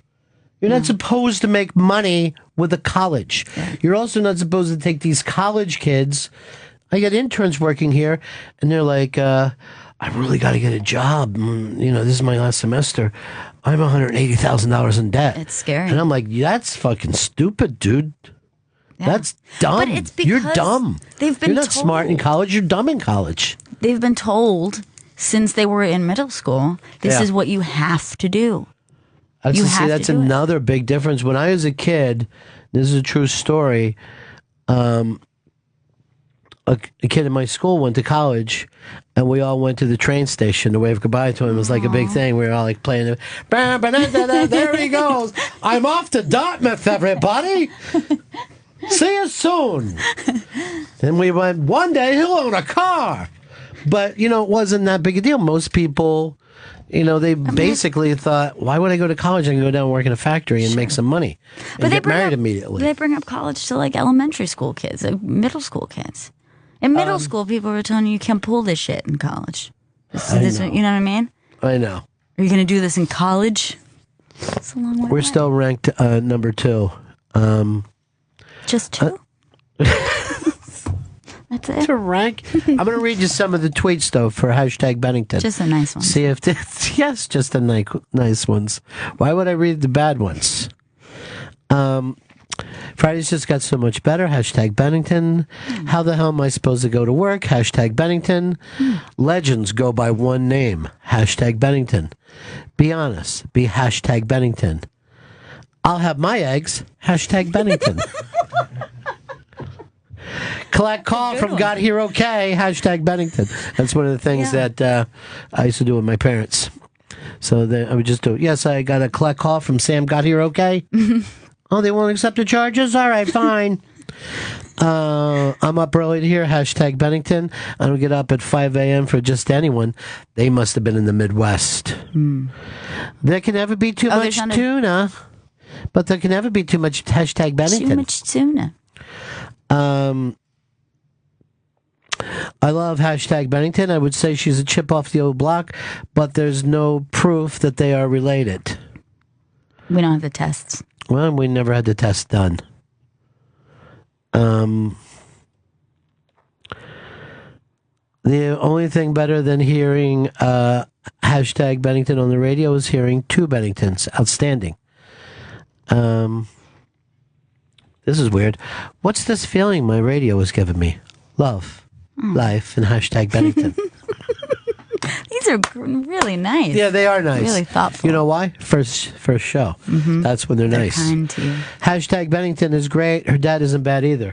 Actually, it's just the opposite. Every new market I went into, they fucking hate it right off the bat. Change. People don't like change. Well, yeah, it's change. Change is difficult for everybody. Do we need to break again here? I don't know the morning routine yet, or we can keep rocking along. 866-RON-0-FEZ. 866-RON-0-FEZ. By the way, when we were talking about only so many albums that you need, do you think that directors get better or worse with age? I think that they peak just like a band or a musician. I think that they peak. I think Woody Allen is an example. No? Yeah, but he had such a run. I mean, the only other that I've ever seen come close to Woody Allen's comedy run is the Coen Brothers. But Woody Allen had like a 25-year run of like a brilliant film a year for like 25 years. The Coen Brothers might be the best as far as like every single one is great. I feel like almost every single one. Almost, yeah. But they're the best alive today. That's right, Marty Scorsese. You heard me. The Coen Brothers are the best alive today. They're still rocking. They're still rocking. And the last one, did you see the one where the folk guy downtown? Oh, I didn't see that. So you're not keeping up, dude. You know I gotta what? get better at that. I don't know what is And I'm gonna go to the theater. That's gonna be my New Year's resolution.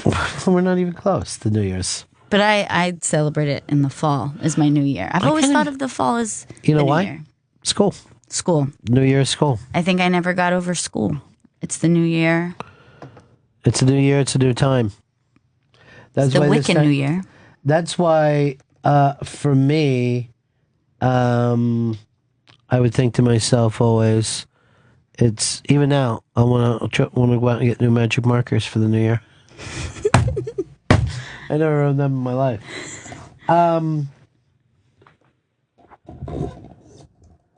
Here's Chris. Chris, you're on the Ron and Fez show.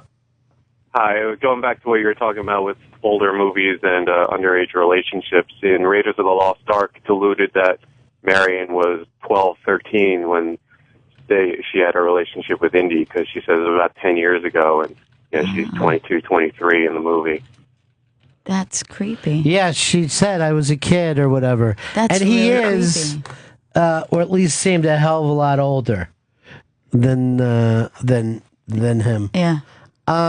Is that the one too where the girl, his student, like blinks? And Yeah. she writes, "Love." Yeah, something you," weird or like something that. Yeah. That was really a strange scene, too. It doesn't fit the rest of the movie. Well, it's also, Spielberg had this real odd lock sexuality. Did you ever see that movie, 1941? Mm-mm. All right, so Spielberg makes this giant flop of a movie right after he makes Jaws and Close Encounters. And he makes this big, shitty World War II comedy. And part of it is that a woman would be looking at like an airplane and being turned on because of the shape of it. And she would be, like, oh my God. And you're just like, what the fuck? And it's a comedy? Yeah. I mean, Belushi's in it. Why do I have no idea what you're talking about? It's I have no idea. It came out in like 1979, 1980. And it was this flop that came in between like... before he started doing Raiders and E.T. and all that, but after Jaws and Close Encounters, it was crazy bad. I mean, it was so fucking bad that people would like go to his house and just say to him, "Give me my money back right now." I didn't enjoy that. I didn't enjoy your film. And it makes me angry. That's the thing that he's lucky about, is that there was no internet then. And he could just go and sit in his fucking hot tub and just drink and just say, all right, I'll do another movie. He didn't have to hear it one at a time. Carl in Scarsdale, you're on the Ron and Fez show. Hey, Bennington. Just wanted to see, has there ever been a movie or a TV show that if you had watched it individually, you'd be fine, but watching it together just made you uncomfortable? Oh, with me and Gail? Yeah. Porn. I think porn is so difficult to watch as a family. Difficult. Yeah. It makes me just a little uncomfortable. Like, you get over the uncomfortability eventually, but initially, God, it gets weird. I don't think so. Do you? Did you ever think there was a movie like... No, I mean, I was exposed at a very young age to... I hope you don't say penises. I mean, when you say exposed as a young age, people are going to get upset. That's not what I meant. You watch cool movies. Yeah, I was encouraged to watch movies. That was the problem. Encouraged to watch movies that other people, other kids my age, were not allowed to watch. Like I had what? no one to talk to about. What weren't they allowed to watch? I'll give you a good example. Pulp Fiction. So, Pulp Fiction... You had seen it in the theater already. Yeah. But somebody gave you like a screener or something. Right. So you had it and you were like really into it, so you wanted to watch it again. Uh-huh. And I was a kid and you said, hey, so we're going to watch this movie and I just want to, just talk to you before it starts. Just give you a little heads up about what you're going to watch. It's edited in a way that it's not a linear story. So just don't worry about trying to put the story together. And there was no explanation of the violence. It was only about, just let it wash over you the first time. And then... That's awful. And then you will pick it up. You'll pick it up halfway through. You'll see, there's little... Oh, that's weird. I'm scared. Were you scared watching it? I thought that you would have loved fucking I did Pulp love Fiction. it. I did love it. I still do. I'll watch that movie anytime it's on. Any time of night. Doesn't matter what I'm in the middle of doing. I'll still watch it. I don't get sick of it. All right, I'm going to read some of our tweets. So they're still up there Just at the nice number ones. 2. Mo, hashtag Bennington, Mo better. Hashtag Bennington is an American institution already. I'm too young to have seen the moon landing, but at least I'm live to hear hashtag Bennington. Hashtag Bennington is like angel butter for my ears. Angel butter? That sounds like something you don't want. Opie Radio is now home printing hashtag Bennington shirts. 11 less stents, hashtag Bennington. Double rainbow, no, it's double hashtag Bennington. All right, now people are actually stealing and getting into our tweets things to sell their products. When you start to trend, other things that are like selling Vema or whatever will try to jump into your your hashtag Twitterverse. People get in trouble for that too. Like they'll do it in a not so tasteful way. No, none of them. Yeah. Then I can't remember. There was one recently. Yeah, it's always some kid's job to try to jump into things and like, hey, this guy's out there and he's running our social media. I mean, we've got everything now. We got Pinterest and all, and then he'll jump into something that is like a baby murdered, and then he'll say, maybe the baby's murdered, but for your alive baby, you want to make sure that they got. Man, I'm really embarrassed over that Pulp Fiction thing. No, it's a nice story. It's a good story. And it's a good movie. I did enjoy it. By the way, Tarantino, I will watch every film for the rest of his life. Sure. Every film for the rest of his And that's life. that's not a popular thing to say. It is with me. I know it is, but it's not a... I don't care about that blowback either. There was a lot of blowback. And that's why if they try it with Ricky Gervais, I'm going to stand shoulder to shoulder with Ricky too if I need to. Brian in New Mexico, you're on the Ron and Fez show. Hey, Ronnie, did you see Steven Spielberg's first movie? It was with Dennis Weaver, and this big semi-truck was essentially the antagonist. Yeah, it was basically Jaws with a truck. It was a TV movie. Yeah, 1974, I think. But, I even remember when he was on, he had done some kind of TV show that was like a Hitchcock or something, but I don't think it was a Hitchcock, about a woman who had paid to get new eyes, right? And she had taken eyes away from somebody who had owed money. And the second that she got her eyes put into her head, she could see. She was a blind person, right? And she's like, and you just say it, and she's in New York City, and the lights go out, and she's in a fucking blackout in New York, and the eyes were only supposed to last for so long, and she'd gotten them through some immoral thing. Why did the eyes only last so long? It was considered science fiction at that time. So she knew she was going to get the eyes. She would get her sight back for like 12 hours, and the blackout happened right at the time, and it's fucking scared the shit out of me when I was a kid. Really? Yeah. And what she got a... Oh, you know what? It wasn't Hitchcock. It was the other guy. It was like Night Gallery. Night Gallery was like the Twilight Zone guy, Rod Serling. It's like a follow-up show. It sounds like a Twilight They did some Zone. fucked up things on that show, man. And by the way, my dad let me watch them without making a big deal about it. And everything worked out okay.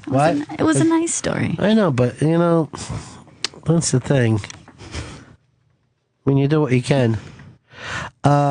Teach the children. The more you love it, the more it loves you back. Hashtag Bennington. Don't be a lemon, be a Bennington. Hashtag Bennington. Hashtag Bennington fan since day one. Breakfast with hashtag Bennington. A duo in So Nice, they named a city in Nebraska after them. Hashtag Bennington. Hashtag Bennington? More like hashtag Bestington. Hashtag Bennington times hashtag Bennington equals heart squared, then another little heart.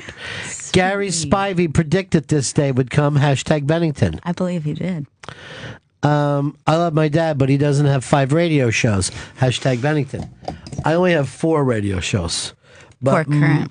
Yeah, most of them are in real trouble right now. I mean, most of them are just borderline holding together. No, that's not true. Yeah. You have a good team. No, it's a bad team. It's a really bad team. That's not true. They showed up for you today. It was so sweet. Yeah, it was really funny. We walked up here this morning, and cute. 2 of the 3 guys were here. But yesterday I had a post-show meeting, and I don't want to make a big deal out of it, but I'll just say Shelby threw up during the meeting, and Chris Stanley shit himself. Now, this didn't happen. Shelby threw up because he got caught in a lie, and Chris shit himself because that's just what he does. I mean, that's going to happen most of the time. He doesn't worry about it. He doesn't worry about it. He was in a bouncy house and pissed when he was a little kid. He said he was so happy to be in a bouncy house that he pissed himself and just kept bouncing. yelling, "This is great." Well, when you're a kid, you remember that feeling of like you're doing something and you just don't want to stop doing it. You're not mature enough to realize we had the a kid best in thing our- to do is to go pee at this moment. We had a kid in our neighborhood that would piss himself all the time because he didn't want to miss anything. Yeah, that's what And I'm then talking about. his mother came and said to me, "Go look, could you remind him to pee?" You know, and I was like, You're another kid? Yeah. And I go, well, because I said we were out playing by ourselves. And I said, of course I will. And then he would be like, he would go like this. Okay, I'm going to go back to my house for a minute. I go like this. Shh, wait, is that the ice cream truck? Listen. I think it's coming. And he would be like, he would just start to piss himself. So cruel. Cruel, or a way for people to interact in a time before the internet. For these. Yeah. This isn't Before real. man landed on the internet. This isn't real. No. See No, this? this is real. Real. Real. This. Real. This over here, You're these real. pens. Real. Real. Real. This lizard. Real. This light switch. Real. Real Topeka people. What about Cameron Crowe? Will you be hit with him for everything? I will never turn on Cameron Crowe. He has my love for life. For that movie, right? Yeah. I know. He doesn't have to do a million good things for me to back him up. I know. I think he's got another movie coming out that I want to see this year. What's that? I don't know. I think it's We Bought a Zoo 2 or something. It's going to be great. Pulp Radio, hashtag Bennington. Take 2, hashtag Bennington, and listen in the morning. This show makes me happy enough to hashtag Bennington in my pants. Loving these two strangers, learning about each other, hashtag Bennington. These are fun. These are good. Hashtag Bennington, 1-800-RON-0-GAIL. It's hip to be hashtag Bennington squared. These are Your nice. chance to do it. They're all nice ones. Bob, you're on the Ron and Fez show. Hey, Ronnie, how are you today? Good. Just called again to congratulate you. You know, there's very few entertainers who are known by one name, you know, like Cher and Bono, and you're now in that group. Elvis, just want to call and congratulate you on that. Bennington. Wow. I just got this. Bennington. I just got this thing from Flathead. That's very, very interesting. What's up? He's doing very, very good. He's running a new thing for abstinence. He's got a new record for himself. That's really great. Jason, you're on the Ron and Fez show. Hey, morning, Ron. Great show. Yeah. I love it. Gail, I have a question for you. Anytime you brought a date home with your father, I'm not saying it was Ron, I'm just saying whoever your father is. Right. How would they treat your dates or like that? I mean, was he strict or was he pretty cool with them, or how would that go? I think there's a quiet intimidation that happens. Really? Yeah. I've witnessed it. I never thought so. I thought it was You know- incredibly cool.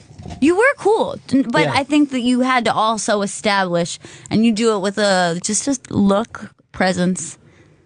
Yeah, but see, and I'm probably I didn't pick up on it, but Yeah. talking to guys afterwards would be like, "Whew, that was really scary for me there for a second." I'm Is like, that "Oh, right? I didn't know what was scary. He was being so nice." Well, I was just going, hey, man, what's up? Yeah, exactly that kind Yeah, of stuff. what's up, dude? Maybe a firm shake that I wasn't No, in on. no. But I would never but- look. There but was you've always been a.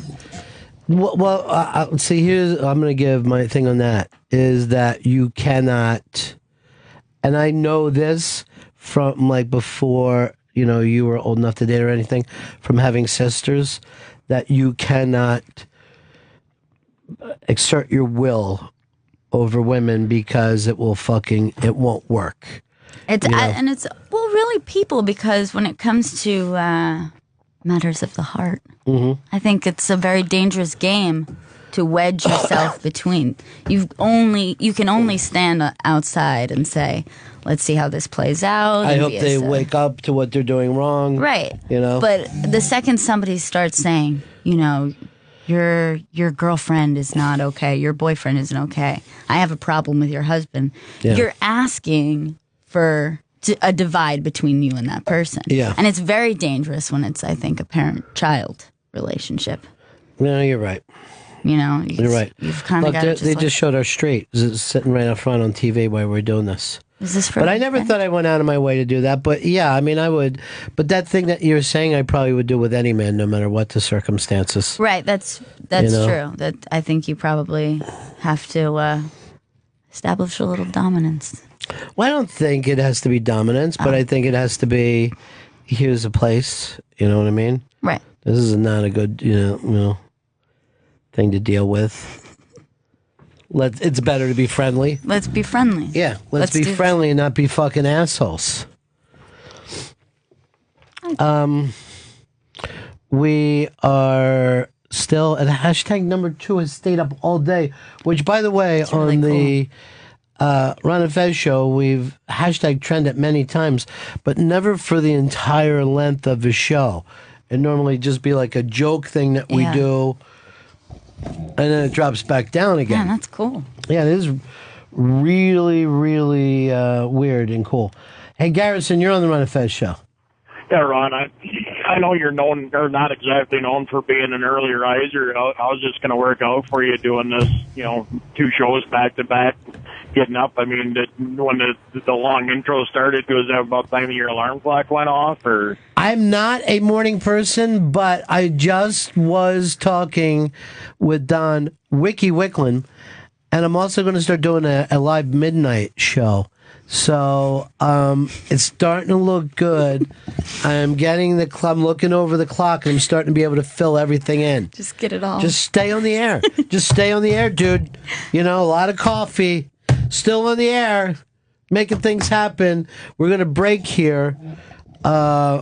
We will be back. It'll be cool if we can keep the hashtag Bennington up for the whole show. I'll read some of those off.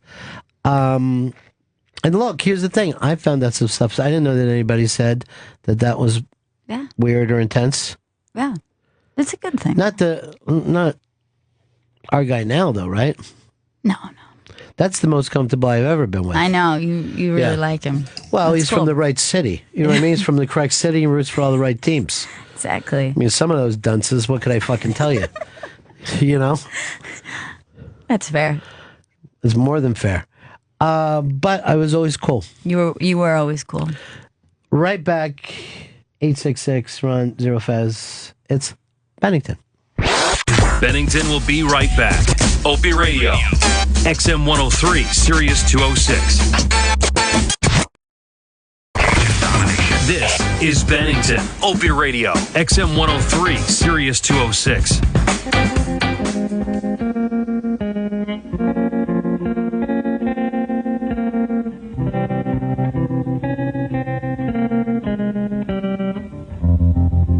I was 5 and he was 6. We rode on horses made of sticks. He wore black and I wore white. He would always win the fight. Bang, bang, he shot me down. Bang, bang, I hit the ground. Bang, bang, that awful sound.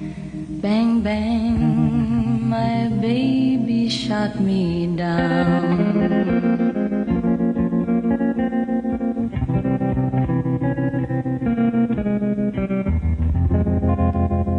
Seasons came and changed the time. When I grew up I called him mine. He would always laugh and say, remember when we used to play? Bang, bang, I shot you down. Bang, bang, you hit the ground. Bang, bang, that awful sound. Bang, bang, I used to shoot you down.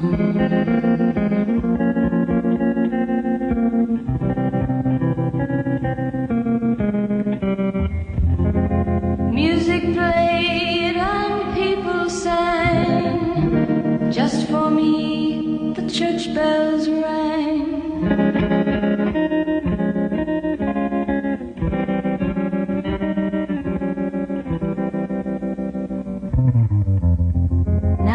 gone, I don't know why. And till this day, sometimes I cry. He didn't even say goodbye, he didn't take the time to lie. Bang, bang, he shot me down, bang, bang. I hit the ground, bang, bang. That awful sound, bang, bang. My baby shot me down.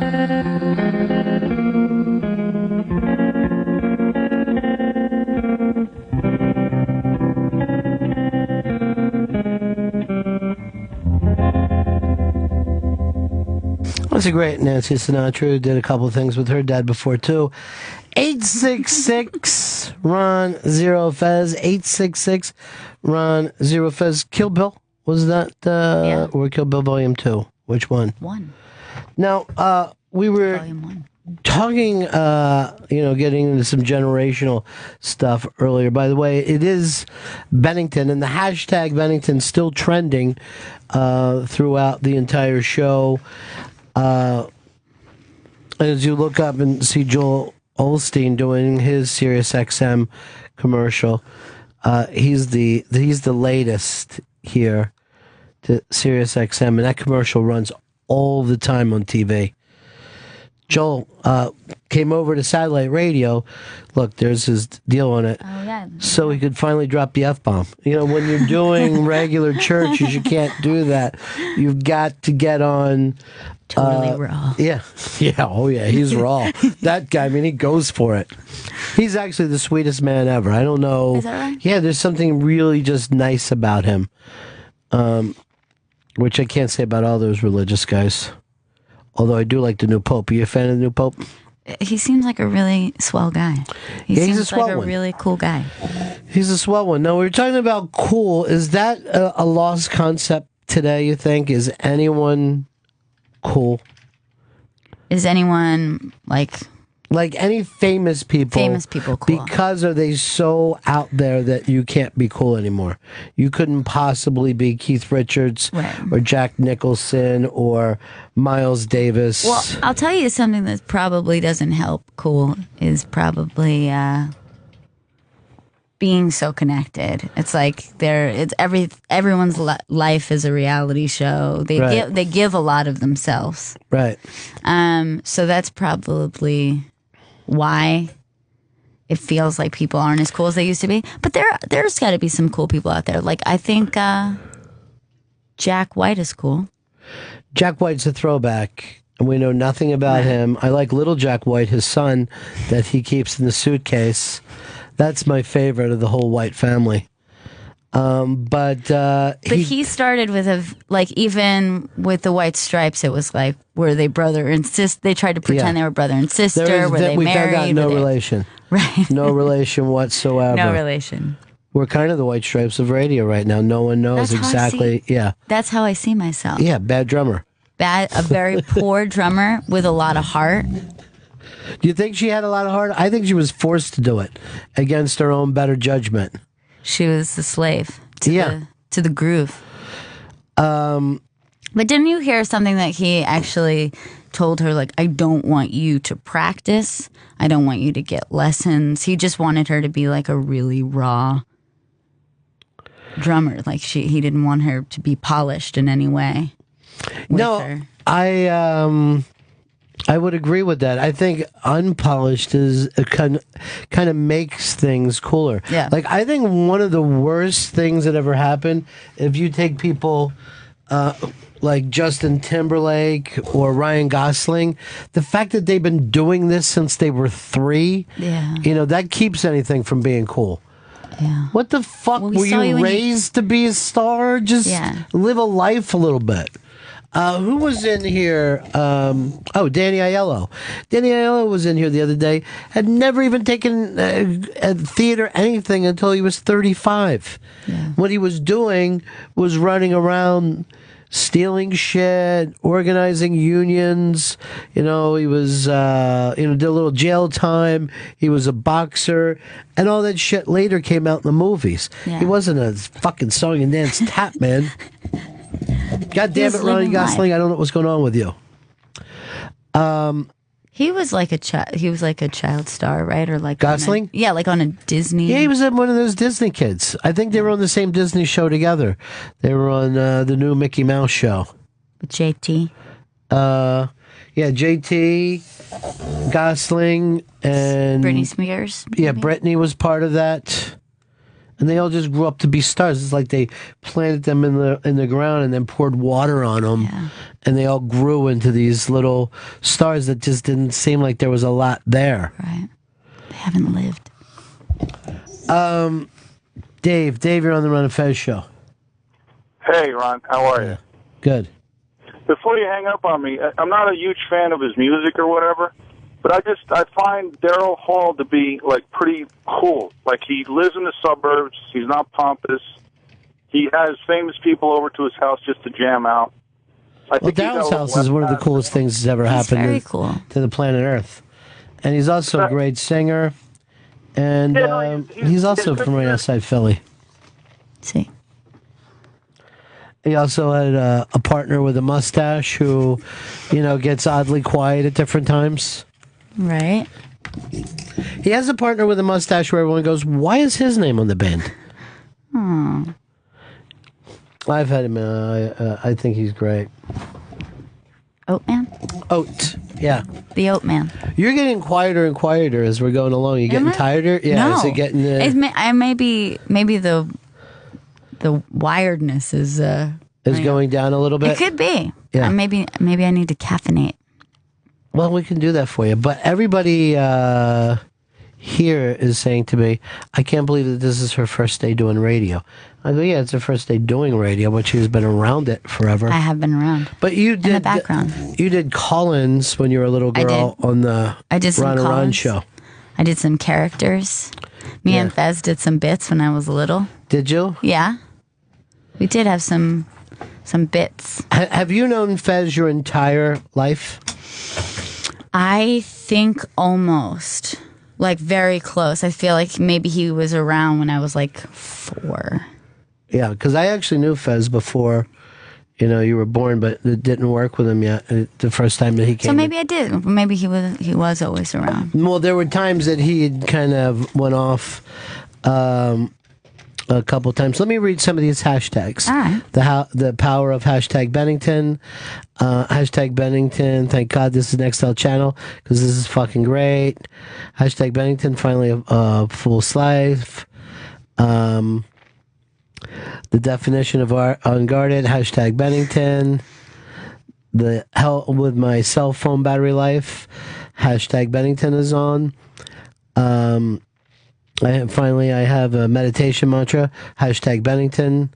Is this the same Gail that was married to Paulo and wore a wedding dress around the city for fun? Yikes. You were married to Paulo that is not for a while true. when you were crazy. That is not true. I was named after her, though. Hashtag Bennington. What does the young Ms. Bennington refer to Fez as? What would you call Fez? I call him Fez. Fezzy Wig, Uncle Fez. Did you ever call him Uncle Fez? Yeah. Auntie Fez? I have called him Auntie Fez.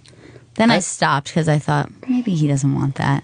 I didn't want him to think it was mean-spirited. I remember when you were in school here in New York and we would go to stuff that you were having at your school and you would say to people, this is my dad's partner, Fez. Yeah. And they thought that we were married because you introduced us as partners. Also, coming to New York, I didn't have any, there friends. Was a lot of, in gay. Florida, I didn't have friends who had gay parents. So this was not even in my vernacular. I didn't know that was a term. So I was just like, this is my dad's partner. And they're like, oh. That's cool. So great. That's so nice. They're really cute. And then I had to get up at a PTA meeting and you go like this, business partner, just a business partner.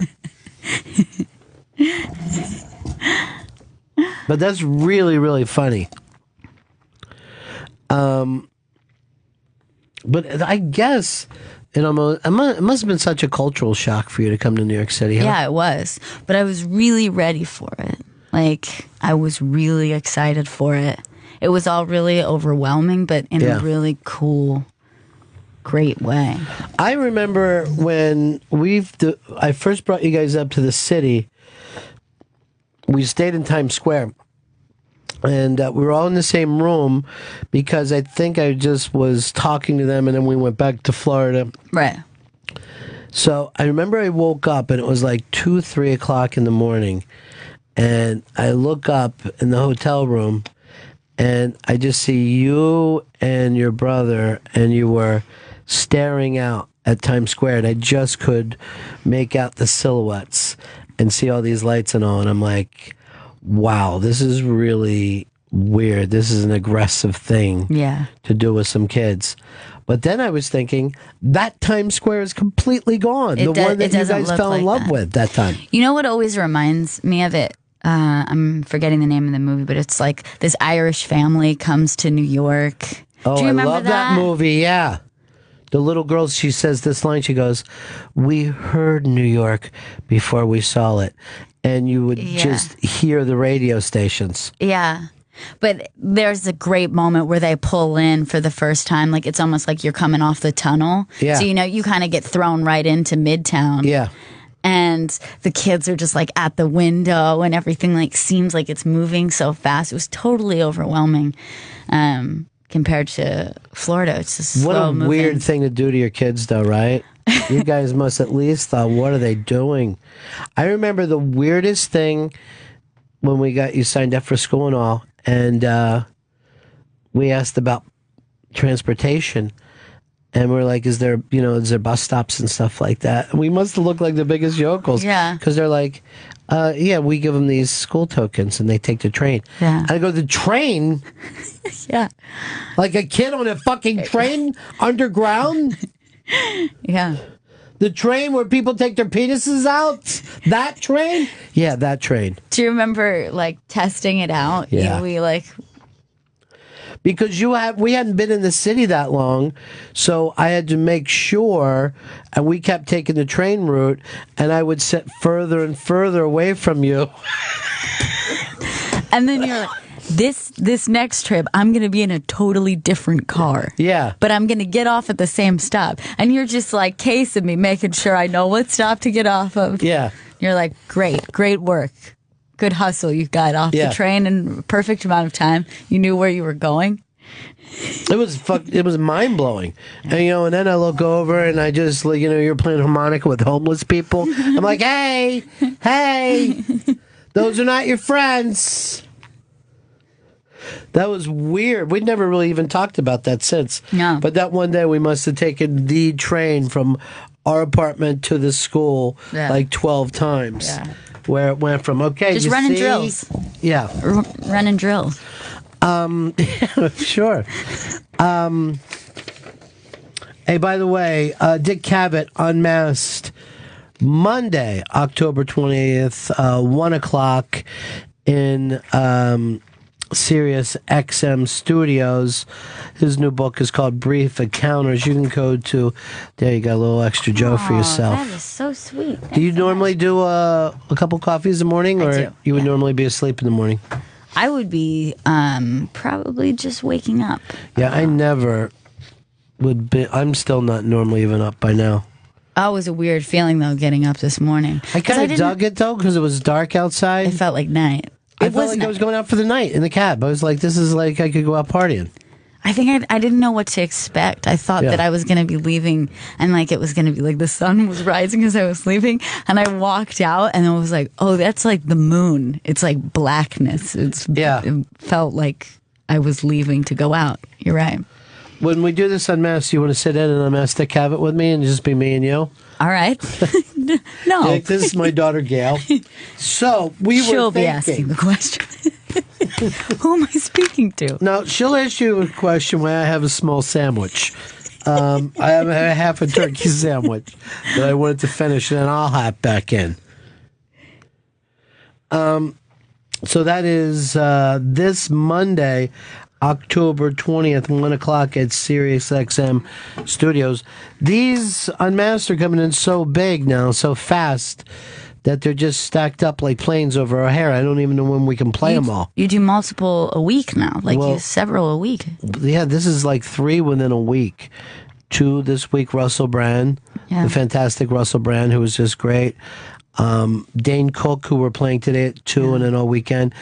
Dane, and I heard this from so many people, particularly his fans, they were like, I never saw him like that. He came in as the regular guy, not the big over the top Dane Cook. That's very cool. It was a really, really cool experience to hang out with him like that too. Yeah, he seems, he's got a character, I guess, that he does. I didn't realize it was a character, but it seems like, that's a kind of an over the top. Yeah, I think every comedian does somewhat of a character. You should probably. Yeah. Oh yeah, you'd be crazy not to. I know when I talked to Joan Rivers, she was like, "No, I'm an actor playing a comedian, but I'm a great actor." Right. And the only thing she ever cared about was her acting. Everything else that was just bullshit to her. Right. But she really took acting serious. Well, that's cool. You know who else did? Marlon Brando. Really. He took it very serious. Took it very serious and decided to change acting for everybody. It wasn't a joke to him.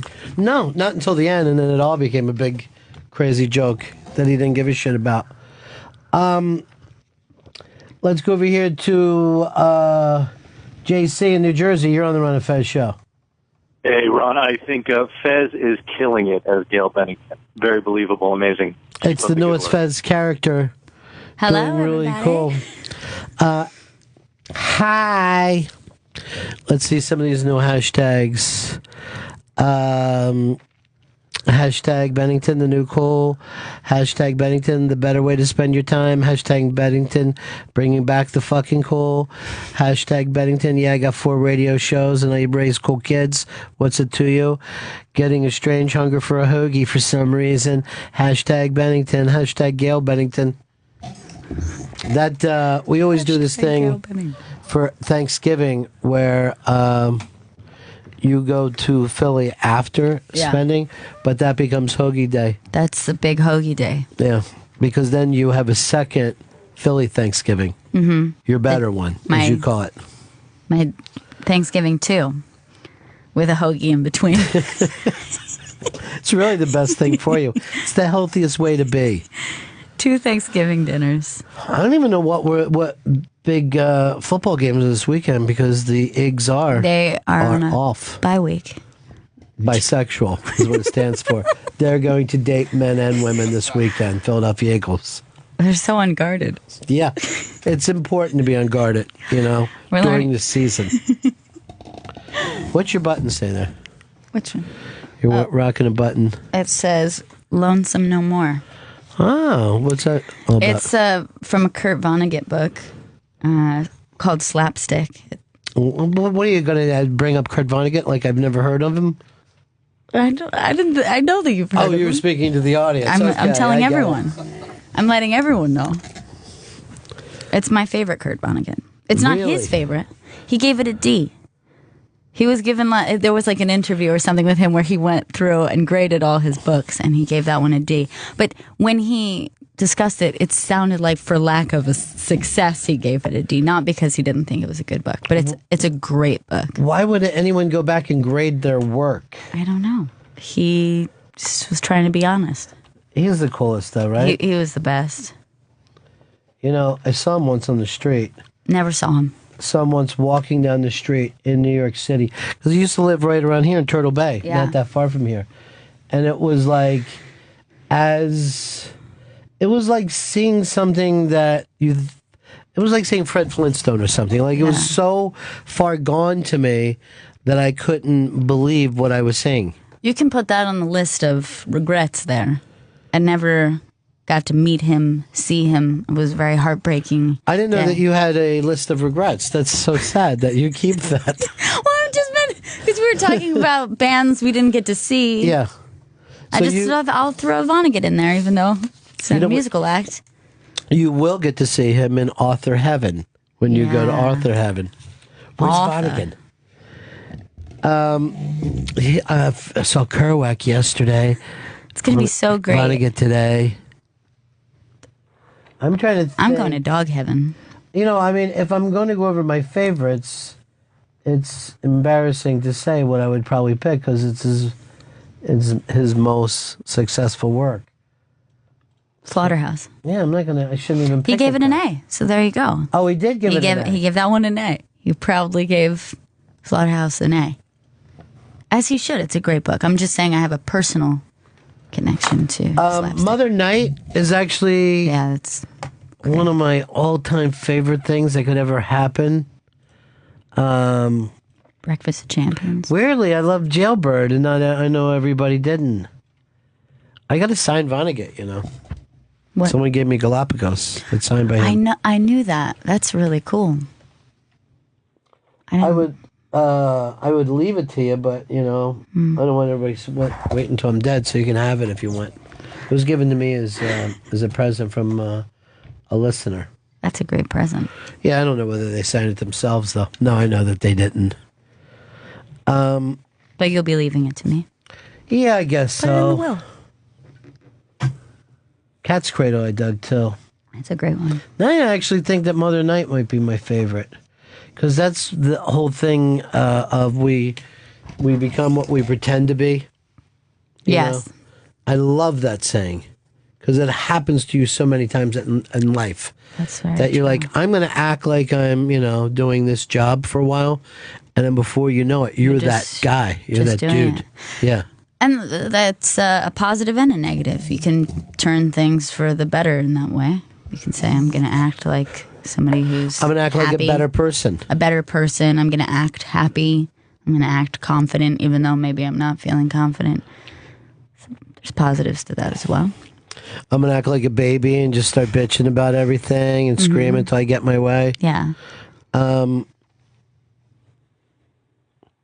Texas nurse being moved for Ebola. Oh, It looks like a crazy movie. That looks like E.T. Yeah, there's a thing. I was just reading an article this morning. Within 3 weeks, half the country is going to have Ebola. No.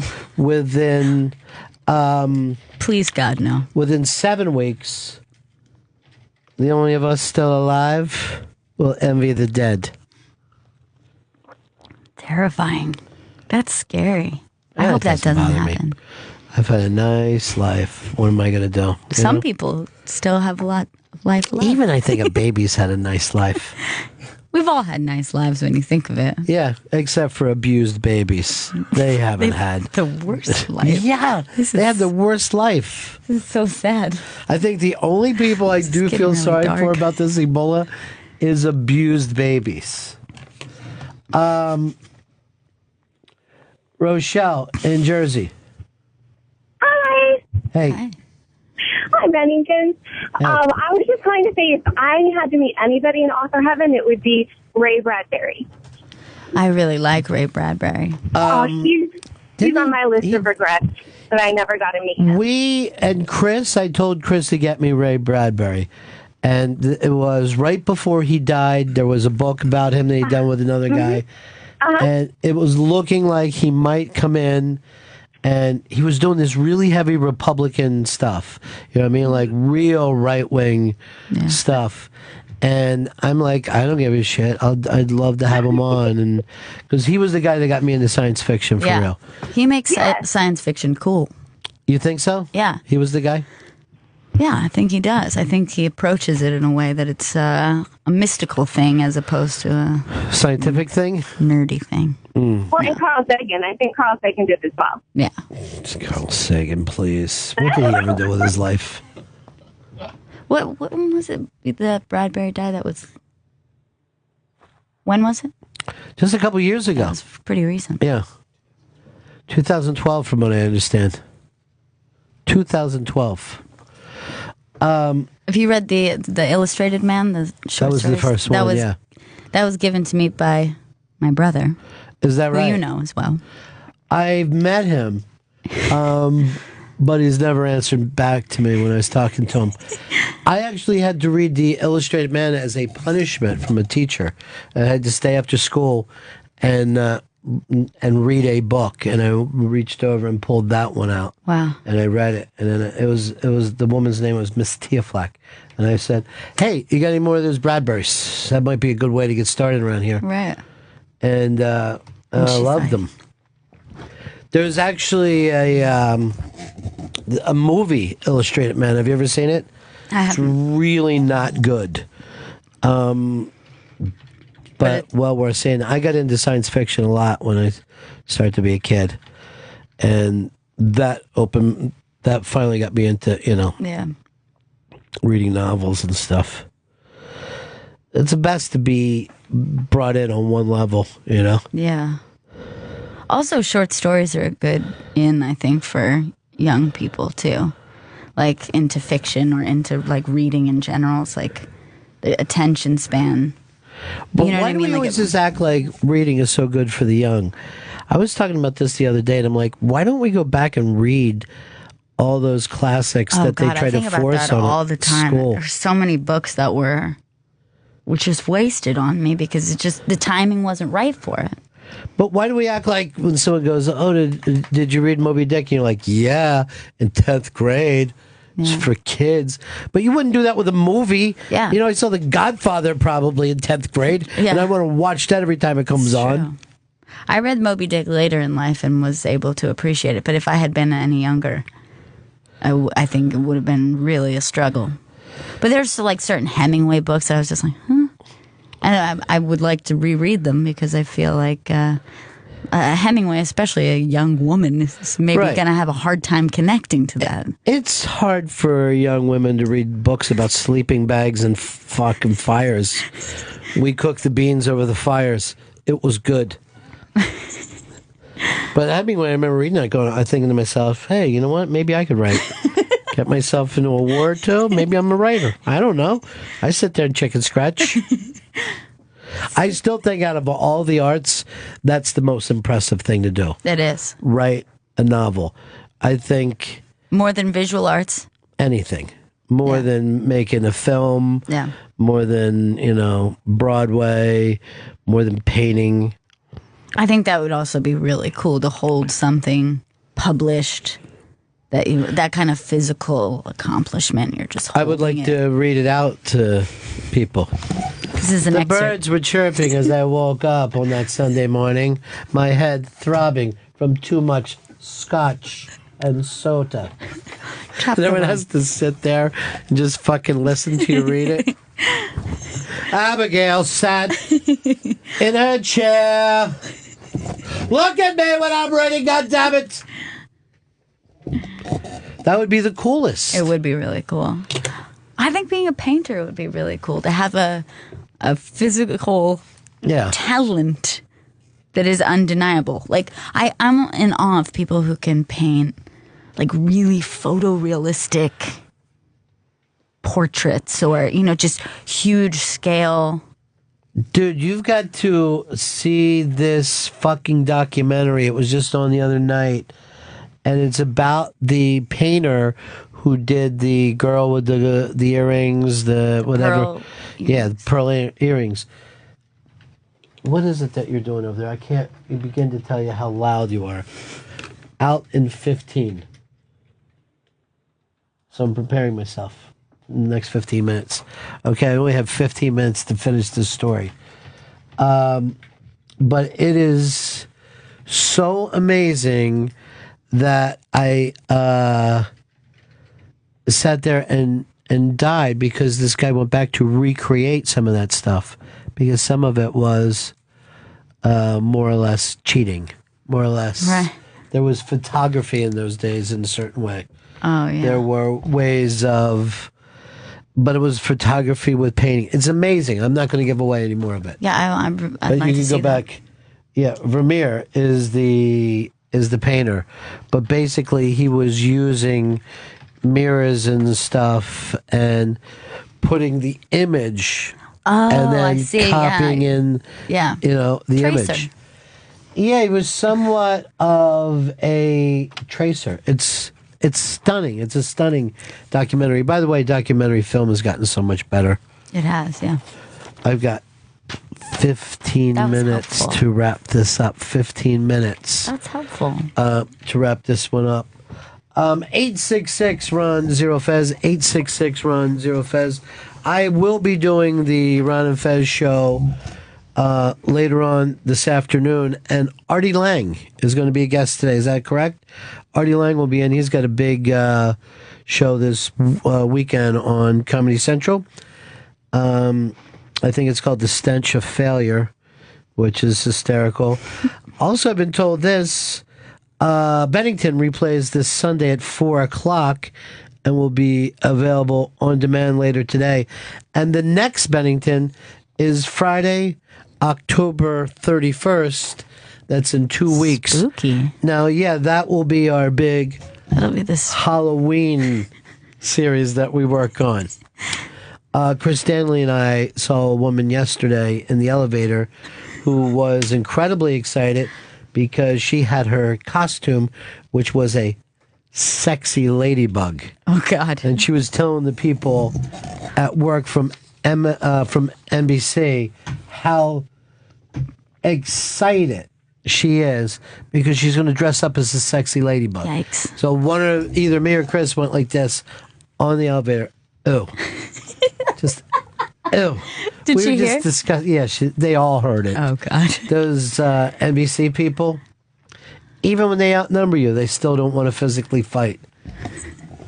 The sexy costumes make me feel uncomfortable in the very... You can see people are selling a sexy costume for a young girl. They like do in it for children now. A kid's size. Yeah. It makes me feel weird. Well, the kids want to do, the kids want to be part of it because their moms do. Josh, in Wisconsin. Yeah, that movie about Vermeer. That's Penn and Teller produced that called Tim's Vermeer. Penn talks about it a lot on his podcast. I think he talked about it on the other show as well. But I haven't got to see it yet because I can't. Oh, yeah, you're right. Penn and Teller were the producers, and Teller directed this thing. And it was very smart to have him because there was, a magician's, creed to this whole kind of stuff. Yeah, wow. You're working a Carney angle on it. It's a really, really terrific documentary. So Tim's Veneer. So a regular guy who's never painted before sets out to do one of those paintings. And Veneer is probably considered the greatest painter of all time, at least by some people. Yeah. Who's your favorite painter today? Living or? Living, dead, it doesn't matter. That's tricky. I don't know. I can't. I'm in a David Hockney thing, and I can't even understand it. I just want to see those backyard swimming pools, and I don't understand why. I don't even think I'd like to be in any of those places. But when I look at those paintings, they slay me. Yeah. Slay me. Are they big? Vermeer. Vermeer people want me to know. Thank you. Vermeer. Are they big what? Paintings? Like large scale? Why, would they have to be large for you? No, I'm just curious. They got to be schnabel size? I like a nice schnabel-sized painting. They're schnabeled up. Here's Mike. Mike, you're on the Ron and Fez show. Not Ron and Fez. You're on Bennington. Yeah. Hashtag Bennington. Hello. Yeah. How are you? Yeah, the ESPN documentaries they do, what's that, 30 for 30? Is that what it's called? Yeah. Okay, there was a black baseball player, and it was on a documentary, 30 for 30, and he was a so-called artist as well. And I believe he played for the Cardinals or the Reds, but he was doing the same thing as far as the painting with the photography. He would get a picture. You're talking about the great Joe Morgan, second baseman. from Yes, the Red Machine. yes. So Is that who it is? Was. No, I haven't seen that, but I definitely would want to see it. I love those 30 for 30s. They're great. You knew somebody who directed one of those, too. He did the one on Bo. Mike Bonfiglio. Mike Bonfiglio. Mm-hmm. You had him in. Yeah, I did. By the way, Bennington will be available on demand later today. And the next Bennington is Friday, October 31st, in 2 weeks. In 2 weeks, when we'll be doing the next Bennington. Hey, Dave, you're on the Ron and Fez show. Morning, Ron. Good morning, Gail. Good morning. going back to authors for a second, I've actually been wanting to thank you for turning me on to Philip Carlo some time ago. And I've read all his stuff, and what a loss, and it's really sad there's no more of that. Philip Carlo, it was very funny. My friend Jack last night was just asking me what was my favorite interviews I've ever done, and I forgot this one.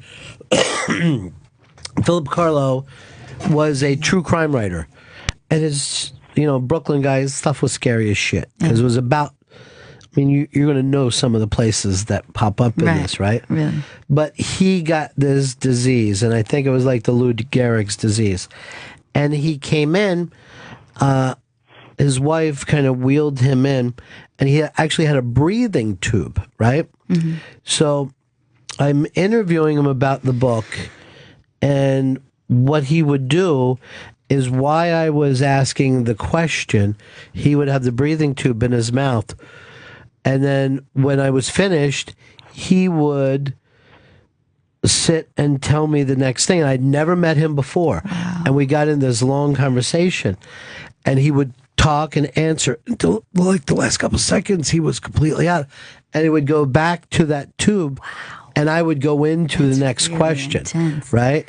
And he would be getting his oxygen while he was listening to me to answer the next thing. And it probably was not apparent, maybe, to people listening, like, obviously. Well, I think you could probably hear the machine and stuff at home, but to know what he went through, and that he would, investigate these stories, and then would have to, put it together. So he would have to think of paragraphs at a time, you know what I mean, before he could start to write. He was an extraordinary guy and an incredible guy, beautiful wife, and they kind of lived as almost one person. He was he was so dependent on her that he would die if she wasn't there to do these things. But he was incredibly a cool dude. Like, he was a guy who was friends with Mickey Rourke and used to hang out in clubs in the cities and stuff back when it was like a really badass town, He was one of the most interesting people I've ever met. That's I've got to meet so many interesting people in this job. Here's Jay in PA. You're on the Ron and Fez show. Hey, Ron. Hey, Gail. Yeah. Ron, in my opinion, you have a brilliant mind, and your other shows that I've listened to, that shows through with your questions and with your wit and humor.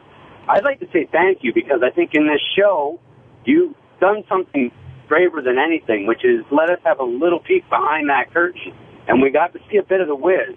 I've been stuck on every interaction that you and Gail have had, stories or opinions, or how you even coached her before she watched Pulp Fiction. It really has allowed us just to see that little bit, but that little bit just feels like a universe that I've learned about you. Well, thanks. It's really weird. By the way, people pointed out that every time I go to the phones, I do say the Ron and Fez show. I should have to put like a quarter in the tip jar. Well, we got to get ready to wrap this one up. Did you have a good time in here today, Gail? I had a great time. Thank you so much for doing this. This was really weird and cool, and it was an awesome experience to finally do this with you. It was incredibly crazy, but I remember when I got the idea, and I thought, wow, this would really weird everybody out. And when I said it to you, you weren't 100% on board. Yeah, well, I'm a guarded person as well. Are you really? Yeah, I'm very private. I'm a private person. I'm going to come off that way. Really? Yeah. But that's because I'm around you. I'm very comfortable with you. I've known you most of my whole life. Well, found you in a basket. Found you in a basket as a child. Bastard in a basket. Bastard in a basket. There you are. This is a family operation. My daughter's here with me. We'll get you some steak and milk, right? That's how we get our hearing back. Steak and milk. What are you looking at? So we got to wrap this up, but this was really, really cool. Thank you so much. We'll have to see what happens on Halloween by October the 31st if you want to stop in. Now, I'll be doing the Ron and Fez show over on Raw Dog, and then at 3 o'clock today, Sam will be doing the show that he calls Sam's House of Pancakes, and it's a cooking show that he does, but it's a little different from anything else. He stalks, hunts, kills, slaughters, and then cooks the food up himself. Today, it's buffalo. Now, the Indians would use all of the buffalo except for one part. What part is that?